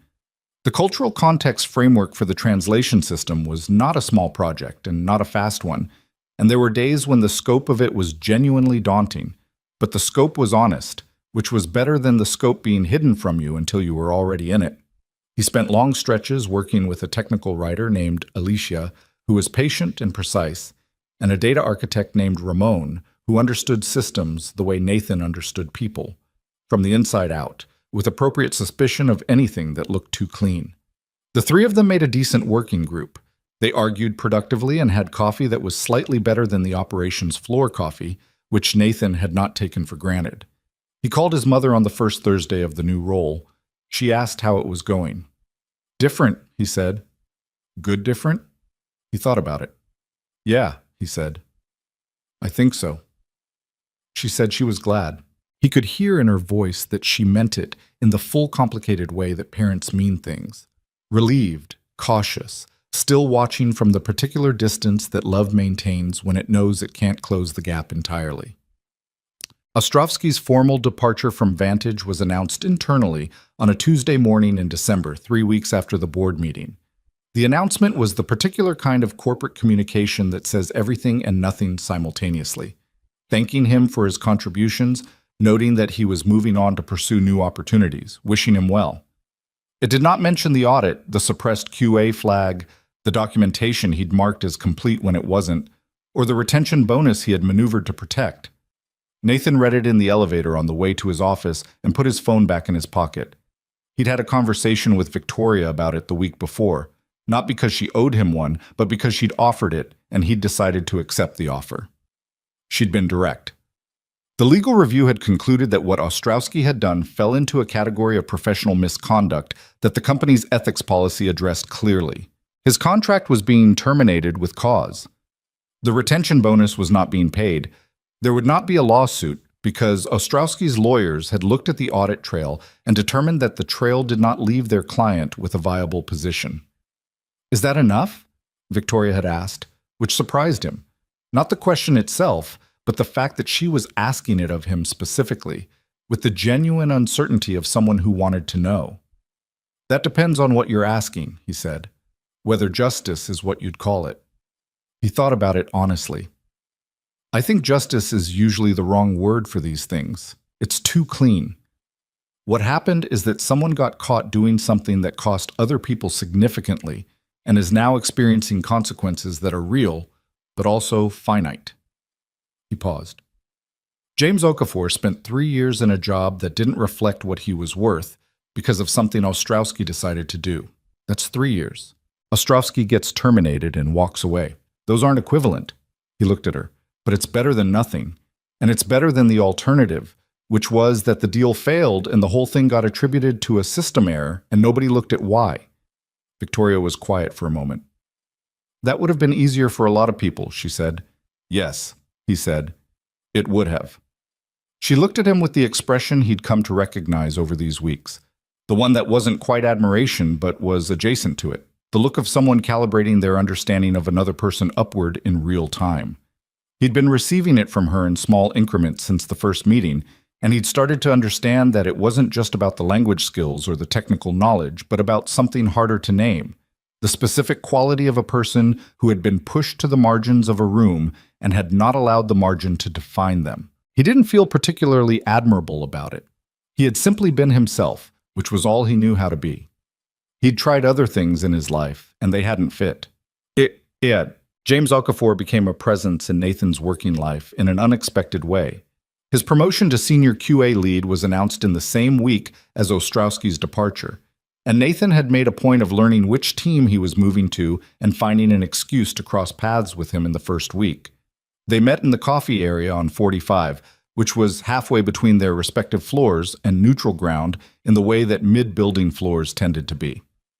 James was slight, deliberate in his movements, and had the habit of listening to the end of a sentence before forming any response, which Nathan found immediately trustworthy.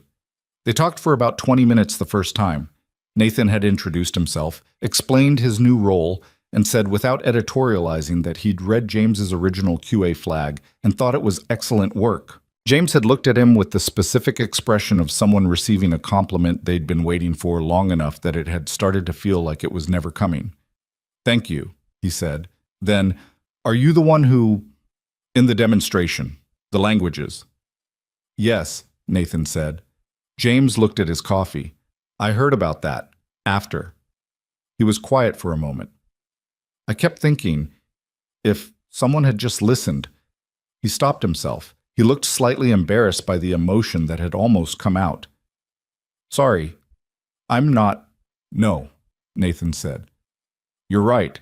That's exactly what it was." They'd had coffee again the following week, and the week after that. It was not a formal mentorship. Nathan was careful not to make it that because James was good enough that what he needed was access, not guidance, and the distinction mattered. But he was someone who had been functionally invisible inside this organization, who had done serious work and had it buried, and who was now in a position where his visibility was a matter of official record. Nathan understood that transition from the inside. He could be useful to James in navigating it, not by holding his hand, but by being honest with him about the things he was about to encounter. "People are going to test you," Nathan told him in their third coffee. "Not maliciously, usually. They just need to figure out whether you're going to hold your ground or defer when it gets uncomfortable." James looked at him. "And what's the right answer?" "Depends on the situation. The trick is knowing which situations actually matter and not spending your credibility on the ones that don't." He drank his coffee. "You'll make some calls wrong. I still do." James nodded. He seemed to be filing this away in the careful way he filed things. "How did you know?" he asked. "In the demonstration, when to step forward." Nathan thought about it. "I didn't know it would work," he said. "I knew I understood what was wrong. I knew I could fix it, and I knew that if I didn't say something, it was going to fail and I was going to have to live with not having said something." He set down his cup. "That's usually the decision, not whether it's going to go well, just whether you can live with staying quiet." James was quiet for a moment, then he said, "Your daughter, Lily." Nathan looked at him. "I heard you mention her name in the hallway once. To Craig. Is she— How old is she?" "6. Almost 7. I have a niece who's 7, James said. She tells me fish have feelings." He looked slightly uncertain, as if he wasn't sure this was a relevant thing to have said. Nathan said, "My daughter has the same position." James looked relieved. "Is it true? Do they?" "Genuinely don't know," Nathan said, "but I think the question is worth taking seriously." James nodded with the expression of someone who had just confirmed something. "Yeah," he said. "I think so too." Christmas came and went. Nathan's mother flew up from St. Louis for the week, which meant Lily had a co-conspirator in the apartment for 7 days, and the noise level increased significantly, and the kitchen was occupied in ways Nathan hadn't anticipated, because his mother had decided to teach Lily to make 3 kinds of cookies, and the learning process was enthusiastic and imprecise, and the kitchen looked like a controlled explosion every afternoon. He cleaned it up every evening without complaint, because the sounds coming from the kitchen were the sounds he'd wanted Lily to grow up inside, and some things were worth the mess. On Christmas Eve, after Lily was asleep, his mother sat with him at the kitchen table with tea and the remnants of a batch of ginger cookies that were a little darker than intended on the bottom, but otherwise fine, and she said, "She looks like Ellen around the eyes." He said, "I know." His mother looked at him for a moment. "You're doing well," she said. "I don't say that enough." He didn't know what to say to that, so he didn't say anything. She reached across the table and put her hand over his briefly, and then took it back and picked up her tea, and they sat together in the kitchen in the good kind of quiet that doesn't need filling. The new year came in the way it always did, all at once and then steadily, the calendar page turning while the world continued to be the same world, complicated and incremental, and not very interested in fresh starts except as useful fiction. January brought the first full working session of the Global Accord implementation team. Nathan sat at a long conference table with 12 people representing different parts of the project: engineering, legal, logistics operations, cultural consulting, and worked through the framework architecture for the translation system's contextual layer. It was long and sometimes tedious, and there was a stretch in the afternoon where a disagreement between the legal team and the engineering team about data sovereignty and the German implementation went in circles for 40 minutes. And Nathan said nothing during those 40 minutes because it wasn't his disagreement to solve, and sometimes the most useful thing you can do in a room is wait. When it finally resolved, not cleanly, not with anyone fully satisfied, just with enough consensus to move forward, they broke for the day, and Nathan rode the south elevator down, walked to his car in the parking structure, and called Lily's after-school program to confirm pickup. The woman who answered said, "She already got picked up, Mr. Reed. Your mom is listed as an alternate." He'd forgotten his mother was still in town for 3 more days. He stood in the parking structure for a moment, holding his phone, and then he called his mother's cell. She answered on the second ring. "We're at the bookstore on Milwaukee," she said. "Lily found 3 books about migratory birds and is making a case for all 3. I told her to pick 2, and she's currently negotiating." He could hear, faintly in the background, Lily's voice.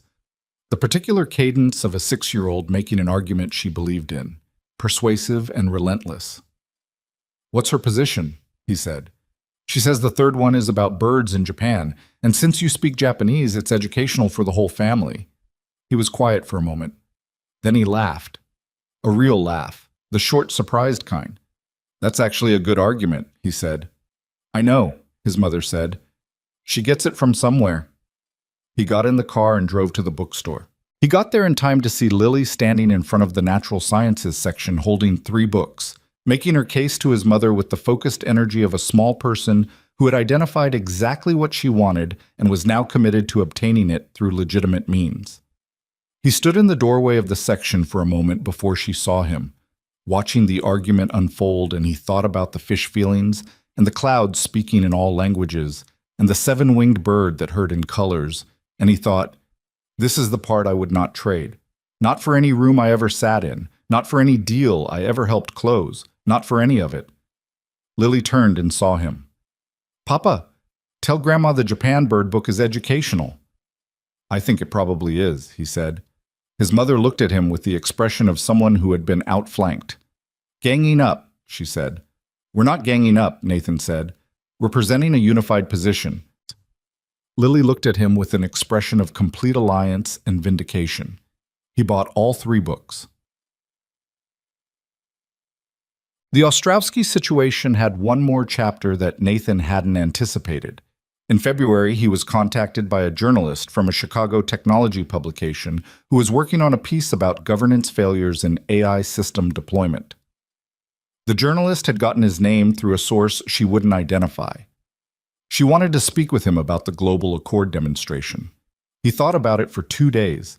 He talked to Victoria about it, briefly, honestly, without asking for permission, but because she deserved to know it was happening. She said it was his call. He said he'd thought about it and was going to decline, not to protect anyone, but because he didn't think the story needed him in it. The facts were in the audit trail. The consequences had been what they were. Adding his voice to the piece written for an audience that had no context for how these things worked inside organizations would reduce a complicated thing to a simpler shape. And he didn't think simpler was better in this case. The journalist thanked him and wrote the piece without him. It ran in March. It was accurate about the broad facts and thinner on the internal complexity than the reality merited, which was what he'd expected. He read it on his phone during his lunch break, sitting at his desk rather than the break room now, which was still an adjustment. He did not feel like the story had been told correctly. He also understood that the story was not his to control, which was one of the first things you learned when you spent any significant time inside complicated situations. You could participate, you could act, you could do the right thing or the wrong thing, but the story that got told about it afterward was always someone else's version. The best you could do was make sure the thing itself, the action, the decision, the moment you chose to speak or stay quiet, was something you could account for clearly. He thought about Dr. Kaufman in that moment after the demonstration, in the small room off the hospitality suite, when he'd said, "My recommendation this morning was to withdraw." He thought about the specific weight of that sentence, the conditional, the morning, the past tense, the fact that it had been past tense by the time he said it. He put his phone away and got back to work. In the corridor outside his office later that afternoon, he passed James Okafor, who was walking fast and looking at his phone, and almost collided with him. "Sorry," James said, looking up. "You okay?" "Yeah, Christine wants a QA review of the Portuguese compliance module by end of week, and I'm trying to figure out if that's actually possible or if I need to push back." He looked slightly stressed. "Can you do it by Thursday and tell her Friday is conservative?" Nathan said. James considered this. "Probably." "Then do that. It gives you a real buffer, and she gets an answer that doesn't create a problem." He started walking. "And James, push back when you need to. She'll respect it more than you think." He heard James say "okay" behind him and kept walking down the corridor toward the elevator, toward the parking structure, toward the school pickup at 3:15, toward the particular shape his life had taken and which he was still, day by day, learning to inhabit without being afraid of it. Spring came to Chicago the way it always did, reluctantly, in pieces, with cold days interrupting warm ones until sometime in April, the warmth simply outnumbered the cold and you realized without ceremony that winter was over. The lake changed color. The trees on the lakefront path went from bare to the particular pale green of new leaves, which lasted about 2 weeks before deepening into summer. People came back outside. The city remembered itself. Nathan noticed it in the way he noticed most things now. Not as backdrop, but as fact. The specific fact of a season changing around a life that was also slowly changing. He'd been in the advisory role for 4 months. The cultural context framework for the translation system had its first functional draft completed in March, reviewed in April, and was entering the integration testing phase in May. It was not perfect. There were regional parameters for the Japanese implementation that needed another round of expert review, and the Portuguese compliance module had a contextual gap in the southern Brazilian logistics network that James had flagged in a QA review and that Nathan had agreed was legitimate and needed addressing.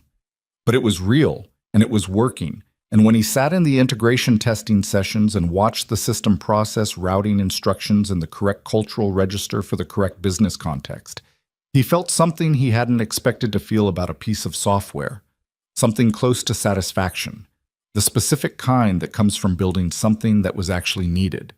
He was still learning the building, still sometimes misjudging when to speak and when to wait, still occasionally underestimated by people who hadn't been in the conference suite in November and didn't know the shape of what had happened there, which was most of the organization, because organizations are large and institutional memory is short, and the story that circulated about the Global Accord demonstration had already been simplified through the natural process of retelling into something more manageable than the truth.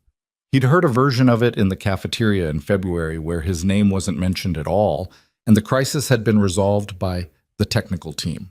He'd eaten his lunch and let it go, because the version of a story that circulates inside a building is almost never the version you'd recognize from the inside, and fighting for the accurate version costs more than it returns. What mattered was the work. What mattered was that James Okafor was now running his QA team with the particular authority of someone who had been underestimated long enough to know exactly how it felt, and had decided to use that knowledge rather than just carry it. What mattered was that the new project review process, the cosign requirement for closing flagged concerns, was catching things that would previously have disappeared into queues and been forgotten. 3 times since January, Nathan had heard from members of the implementation team that a concern had been flagged and actually addressed. 3 times, that might have been 0 times, which was not a small thing even if it was a quiet one.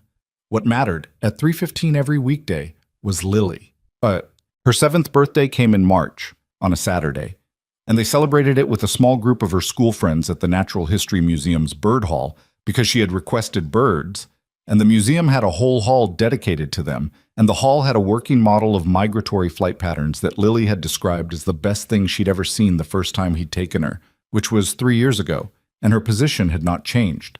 7 children, 4 parents, including Nathan's mother who had come up from St. Louis again, and 2 museum staff who were more patient than the situation perhaps warranted. Lily stood in front of the migratory flight pattern model, for 12 unbroken minutes explaining it to her friend Maya, who absorbed approximately 40% of the information and asked good questions about the remaining 60. Nathan watched from a bench along the wall. His mother sat beside him. Neither of them said anything for a while. "She's going to be something," his mother said finally. "She already is something," Nathan said. His mother looked at him with the small smile she'd been giving him for months, the one that said she'd noticed the shift in him, the particular way he'd settled into the life he'd chosen rather than simply enduring it, and that she was glad about it, and also not going to make a production of being glad. "You know what I mean," she said. "I do," he said, "and you're right." Lily turned from the model at that moment and located him with the immediate accuracy of a child who always knows exactly where her parent is in a room, and she waved at him with the specific wave of someone who wants you to know you're being included even across a distance. He waved back. The party ended in the museum cafe with slices of the cake they'd brought in a box from the bakery on Milwaukee Avenue. Chocolate with a bird drawn in icing on the top that the baker had done freehand and that Lily had examined with the critical eye of someone who took birds seriously and ultimately declared acceptable, which Nathan suspected was the highest rating the baker was going to get from this particular client. On the drive home, Lily sat in the back seat with the 3 birthday books she'd received and was already reading the one about Japanese birds, which she had opened to a page about the red-crowned crane and was studying with the focused attention she gave to things that interested her genuinely, which was different from the polite attention she gave to things that didn't. "Papa," she said without looking up. "Yeah. Do Japanese cranes know they're in Japan?" He thought about this. Probably not the way we know, but they know the land, the specific rivers and fields. They've been going to the same places for thousands of years. She was quiet for a moment, processing. So they know without knowing they know. Something like that. She went back to the book. He watched her in the rearview mirror for a moment, the small, serious face, the way her mouth moved slightly when she was reading something that interested her. The book held slightly too close to her face, the way she always held books she was excited about. He looked back at the road. He thought, not for the first time and not for the last. This is what I came home for. The Global Accord Partnership's year-end summit was announced in May for a date in October, a gathering of all 7 partner organizations in Chicago, hosted by Vantage. 3 days of meetings, workshops, and formal sessions designed to review the first year of implementation and set the agenda for year 2. Victoria had been planning it since spring, and the planning had the particular intensity of someone building something they wanted to be different from everything that had preceded it. She came to Nathan in June with a specific ask. "I want you to lead the opening session," she said. They were in her office, which by June felt more familiar than strange. He'd been in it enough times that he'd stopped registering the lake view as significant and started seeing it as just the view. Not to present, to facilitate. The 7 delegations in one room, working through the year 1 assessment. I want someone running that conversation who understands how those rooms actually function.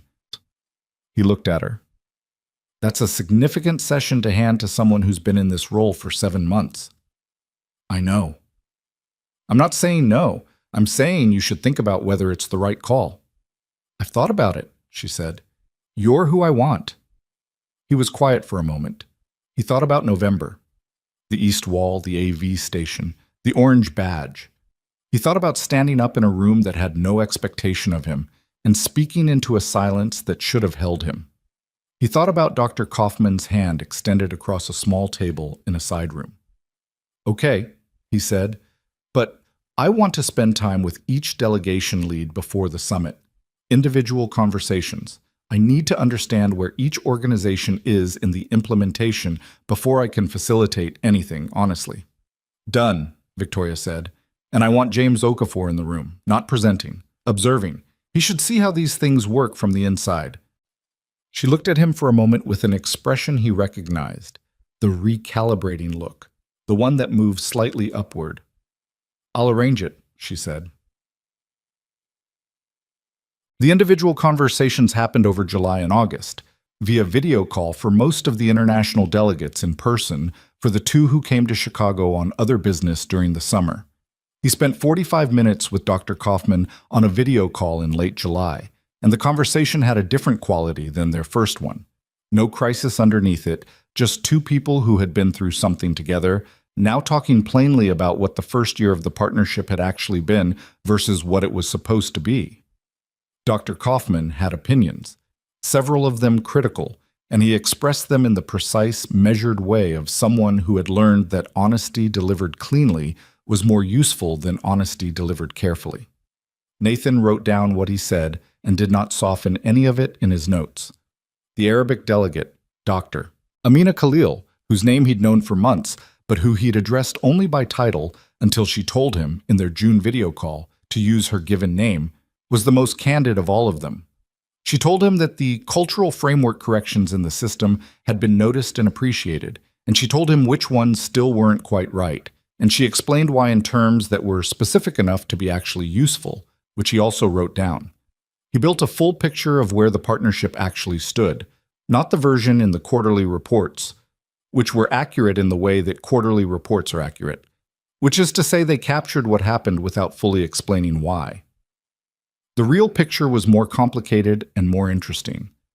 Some elements of the implementation were ahead of where anyone had expected, particularly the German logistics integration, which had been the most skeptical going in. Others were behind, particularly the cross-regional compliance mapping for the Arabic and Portuguese markets, which had encountered exactly the kind of cultural technical friction he'd warned about, and which now needed a different approach than the one originally planned. He brought all of it to a meeting with Victoria in September, 6 weeks before the summit. The good news, he said, is that the partnership is genuinely working in places. The German implementation metrics are real, and Dr. Kaufman will say so publicly. The Japanese team is satisfied with the cultural framework corrections and has indicated they're interested in expanding the scope in year 2. He looked at his notes. The harder news is that the Arabic and Portuguese implementations have problems that aren't going away on their own, and I think we need to address them directly in the summit, rather than trying to frame them as progress. Victoria looked at him across the table. Address them directly how? Name them. Put them on the agenda as problems to solve together, not as items to manage. The delegates already know where the friction is. They're living it. If we bring them into a room and present a year 1 assessment that doesn't acknowledge what they know is true, we lose credibility on everything else we say. He paused. Dr. Khalil told me in our call that the thing that rebuilt trust in November was that someone finally spoke to them honestly about what had gone wrong. I think that's the starting principle for this summit. Victoria was quiet for a moment, turning it over. He'd learned her silences by now, the ones that meant she was thinking versus the ones that meant she was managing. This was the thinking kind. Some of the board will push back on that framing, she said. Calling out implementation failures in a room full of partners is not standard practice. I know, he said, but the standard practice hasn't been working. She looked at him for a long moment. Then she wrote something in her notepad. Put together a session design for the opening day. I'll look at it. He put it together over 2 evenings at the kitchen table after Lily was asleep, in the quiet of the apartment with the city noise below and the lamp on and a cup of tea going cold at his elbow. He wrote it the way he wrote everything, thinking first about who would be in the room and what they needed, then about how the structure could serve what was true rather than what was convenient. He sent it to Victoria on a Thursday night at 10:40. She replied at 6 the next morning. This is right. Let's do it. October came fast, the way October in Chicago always came. The warmth folding up in about a week, the trees going gold and then releasing, the wind off the lake finding the gaps in jackets that had seemed sufficient in September. The summit opened on a Tuesday. Nathan had been in enough high-stakes rooms that the morning of feeling was not new, but it wasn't gone either. The particular alertness that settled in his chest before something that mattered, which he'd learned to work with rather than against. He dropped Lily at school. She was studying migratory routes now in her science class, a coincidence that had made her very certain the universe was paying attention to her specifically, and she told him about it in the car with the excited specificity of someone connecting dots. The ruby-throated hummingbird goes all the way to Mexico, she said. Every year, the same Mexico. The same routes, he said, the same fields. They know the land. She looked at him. Like the cranes. Like the cranes. She thought about this for the remaining 3 blocks to school. When he stopped outside, she gathered her backpack and her lunchbox and paused before getting out. Papa? She said. Yeah. Are you nervous today? He considered this honestly. A little, he said. She nodded as though this was the correct answer. That's okay, she said. It means it matters. Then she got out and went through the school doors, and he watched her go until she disappeared inside, and then he drove to the Vantage building. The summit opened in the 47th floor conference suite, the same room. He had not chosen it deliberately, but when he walked in that morning and registered where he was, he stood for a moment at the east wall, near the secondary AV station, and felt the room's specific weight. The chairs were arranged differently today. Not the formal crescent of the November demonstration, but a large, open rectangle, all parties equal around the perimeter, no head of the table. He had insisted on this. It had taken 2 conversations with the events team to make it happen, because it was not standard setup, but he'd been willing to be persistent about it because the shape of a room tells people something before anyone speaks. The delegates arrived over 30 minutes. He moved through the room before the session opened, not as host, that was Victoria's role, but as someone who knew these people now, individually, and wanted them to feel that. He spoke briefly with Dr. Kaufman in German. He greeted Dr. Khalil and asked about a specific element of the UAE compliance implementation that she'd mentioned in August. She looked at him with the particular attention of someone noting that they'd been listened to. And she gave him an update that was useful and would inform how he navigated the morning. He shook hands with the Brazilian delegate, Eduardo Ferreira, who had been the youngest and most skeptical in November, and had become, over the course of the year, one of the more engaged partners in the implementation. They'd spoken on the phone twice. Ferreira had opinions and expressed them directly, and Nathan had learned to value this. James Okafor was in the room, seated along the east wall, with a notepad and the expression of someone trying to take in everything at once. Nathan passed him on the way to his seat and said, quietly, "Watch how they sit before anyone talks." The body language before the conversation starts tells you more than the first 20 minutes. James looked at him, then looked around the room, then nodded slowly. Victoria opened the session. She was good at openings. She'd always been good at that. The framing, the welcome that felt genuine because it was genuine. She thanked the delegates for the year of work and for making the journey to Chicago, and then she said something that Nathan had not known she was going to say, but that he recognized when she said it as the right thing. This summit is not a celebration. We've had a real year, some of it better than we expected, some of it harder. We brought you here to be honest about both. She paused. Nathan Reed is going to facilitate today's working sessions.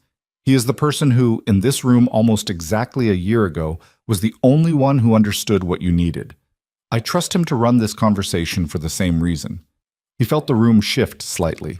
Several of the delegates looked at him, some who'd been in the November room and recognized the reference, some who hadn't and were now filing the information. Dr. Kaufman gave him a small nod, the precise kind. Nathan stood.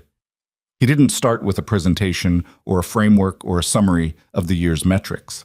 He started by asking Dr. Khalil a question, directly, by name, in Arabic, and then in English so the room could follow. What is the one thing that isn't working that you most need us to understand today? The room was very still for a moment. This was not how these sessions typically opened. He knew that. He'd counted on the stillness. Dr. Khalil looked at him for a moment. Then she answered. Her answer was specific and clear and covered about 4 minutes, and it identified a problem in the Arabic market implementation that the quarterly reports had described as in progress, but that was, in her assessment, structurally stalled. When she finished, Nathan said, "Thank you," and then asked Eduardo Ferreira the same question in Portuguese. And so the morning went. It was not easy. There were moments when the conversation caught on genuine disagreements between partners. The Japanese team and the German team had a conflicting position on the data sovereignty protocols for cross-regional cargo tracking, and it surfaced cleanly because the session structure had made it safe to surface things cleanly. And once it surfaced, it required 40 minutes of careful navigation to reach a position that neither side loved but both could work with. Nathan facilitated without taking sides, which was harder than it sounded because he had opinions about the technical merits of both positions, and holding those opinions back while helping the two parties understand each other clearly required the specific discipline of someone who had learned the difference between having knowledge and deploying it. In the afternoon session, they got to the implementation failures directly.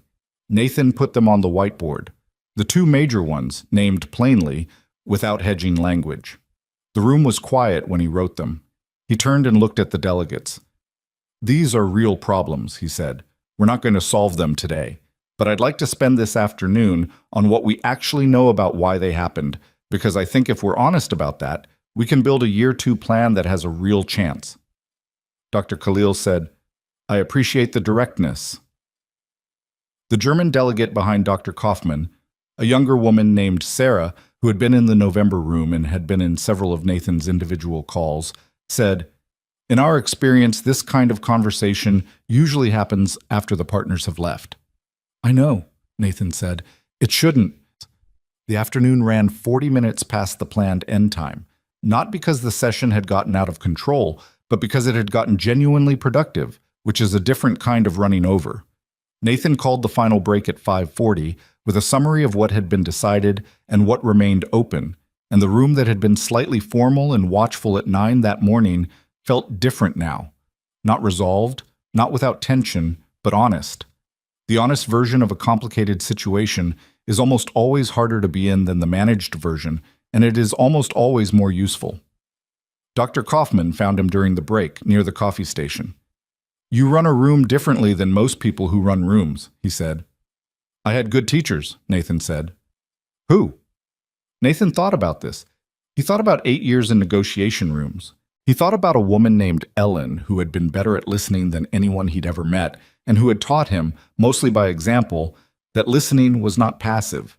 He thought about a 6-year-old who took the feelings of fish seriously, and who had looked at a 7-winged bird she'd drawn and seen something completely real. "Various sources," he said. Dr. Kaufman smiled at that, a real smile, the kind that moved his eyes. "The Japanese routing integration," he said.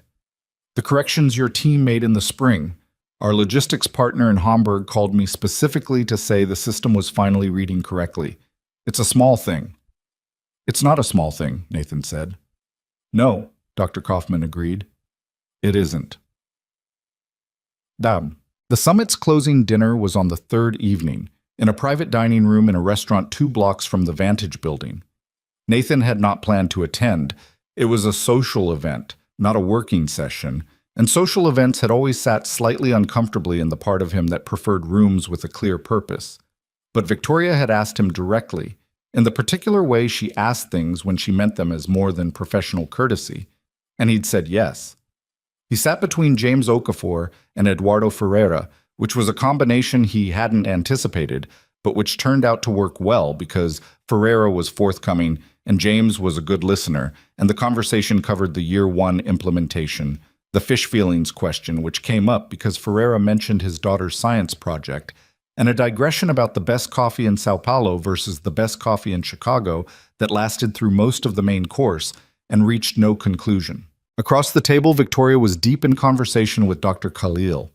He watched them for a moment without intending to. The way the two women were talking, leaning slightly toward each other, the quality of the attention they were paying to each other's words. Victoria had changed in ways he'd been observing for months. Not dramatically, not in the way that would make a good story, but in the real way that people change when they take something seriously that they'd previously held at a distance. She asked different questions in meetings now.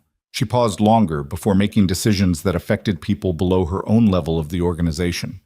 She'd initiated a review of the internal reporting structure that was explicitly designed to make it easier for people in lower-level roles to surface concerns. A review she'd told Nathan about because he was on the working group that was designing it, and that he was on because she'd asked him, and he'd said yes. It was not a transformation. He didn't believe in transformations, the kind where a person becomes fundamentally different in a short period. What he believed in was the slow accumulation of moments where someone chooses differently, and what that accumulation looks like over time. After dinner, as the group moved to the lobby of the restaurant for goodbyes, Dr. Khalil crossed the room to Nathan. She shook his hand and held it for a moment. November, she said. I told my team afterward that I hadn't expected to stay, that we had been in the car, in our minds. She looked at him steadily. What made you step forward when everyone else in the room was looking at the floor? He thought about it honestly, the way he thought about things that required honesty. I'd tried every other option, he said. I'd written the memos, I'd made the calls. I'd done it the right way, and it hadn't worked. He paused. There was nothing left but the wrong way, which was to stand up in a room that hadn't asked me to and say the true thing, so I did that. She was quiet for a moment. And if it hadn't worked? Then I'd have gone home and made dinner, he said. She looked at him for a long moment. Then she said, in Arabic, something that translated roughly as, a person who knows their own weight does not need others to weigh them. He nodded. She released his hand and went to say goodbye to Victoria, and Nathan put on his coat and walked out into the October evening. The walk to the parking structure took about 8 minutes. He walked it the long way, through the block that ran along the lakefront, because the night was cold and clear, and the lake was dark, and he could see the lights of the city reflected in the water in long, fractured lines, moving with the surface. He walked slowly, which he rarely did. He thought about the summit. He thought about the 2 open problems on the whiteboard, and the Year 2 plan that was now more honest than the Year 1 plan had been. He thought about Dr. Kaufman saying the corrections your team made and the specific pride he'd felt, not for himself, but for the work, for Alicia and Ramon and James, and the thing they'd built together that had turned out to matter to a logistics partner in Hamburg in a way that was small and specific and entirely real. He thought about what Dr. Khalil had asked him, what made you step forward, and his own answer, which was true as far as it went, but wasn't the whole truth. The whole truth was more complicated and less clean. The whole truth was that he had stepped forward because of Lily, not in any direct way, not because she was watching or because he'd thought about her in that moment, but because the 2 years of raising her alone, the years of learning how to be the only one, how to make the dinner and check the homework and hold the fear and still show up at school pickup with his face arranged correctly. Those years had done something to him that he hadn't fully understood while they were happening. They had burned away the part of him that waited for permission. The part of him that had, in his professional life, sometimes held his knowledge back until someone with the right badge invited him to contribute. He had learned, through the specific education of raising a child alone, that waiting for permission was a luxury you did not have when the thing that needed doing was right in front of you. He had stepped forward because Lily had needed him to be the kind of person who stepped forward, and he had become that person before he knew it was happening, and by November it was simply what he was. He reached the parking structure. He took the stairs rather than the elevator because the elevator in the structure was slow, and he had a phone call to make before he got on the road. He sat in the car with the engine off and called his mother. She answered on the 3rd ring. It was late, past 9, and she'd been asleep earlier than that since she'd gotten older, and he felt a small twist of guilt for calling. I'm awake, she said, before he could apologize. How was the dinner? Good, he said. It was genuinely good. Tell me something specific, she said, the way she always said it, because she'd told him once that good and fine were the same word, and she wanted the other kind. He thought about Eduardo Ferreira and the Sao Paulo coffee and James Okafor's face when doctor. Khalil had made a point about the implementation that James had already flagged in a QA report, and James had realized for the first time that his report had reached the right desk. He thought about that. There's a young engineer named James, he said. He did the right thing 3 years ago and paid for it. Tonight he was in a room with people who are building something real, as someone who belongs there. He paused. He looked like he was still figuring out if it was allowed. His mother was quiet for a moment. And is it? Yeah, Nathan said. It is. She made the small sound that meant she understood and was satisfied. Go home, she said. It's late. I know. Good night, Mom. Good night. He drove home through the October night, through the streets that he knew now, the specific geography of Wicker Park and the surrounding neighborhoods, the turns that were faster and the ones that were slower, and the block with the bakery that closed at 7 but left the lights on until 9, which he'd always found inexplicably reassuring. He parked behind the building and took the stairs and turned his key in the lock as quietly as he could, because Lily was asleep and had been for 2 hours, and the apartment held the particular stillness of a child deeply under. He checked on her. She was in her usual configuration, half the blanket kicked off, one hand tucked under her chin, the bird book open face down on the bed beside her, which he quietly picked up and set on her nightstand. She'd been reading about the red-crowned cranes again. The page it had been opened to showed a photograph of 2 cranes in a winter field in Japan, white against gray. He stood in the doorway. He thought about what the summit had been and what it was for, and what the work ahead looked like. Not clean, not easy, not anything like what you'd plan if you were designing from scratch, rather than inheriting the complicated reality of 7 organizations trying to build something together across languages and time zones and business cultures that didn't fully map onto each other and would need years of careful tending before they did. He thought about what Dr. Khalil had said. A person who knows their own weight does not need others to weigh them. He'd known it intellectually for a long time.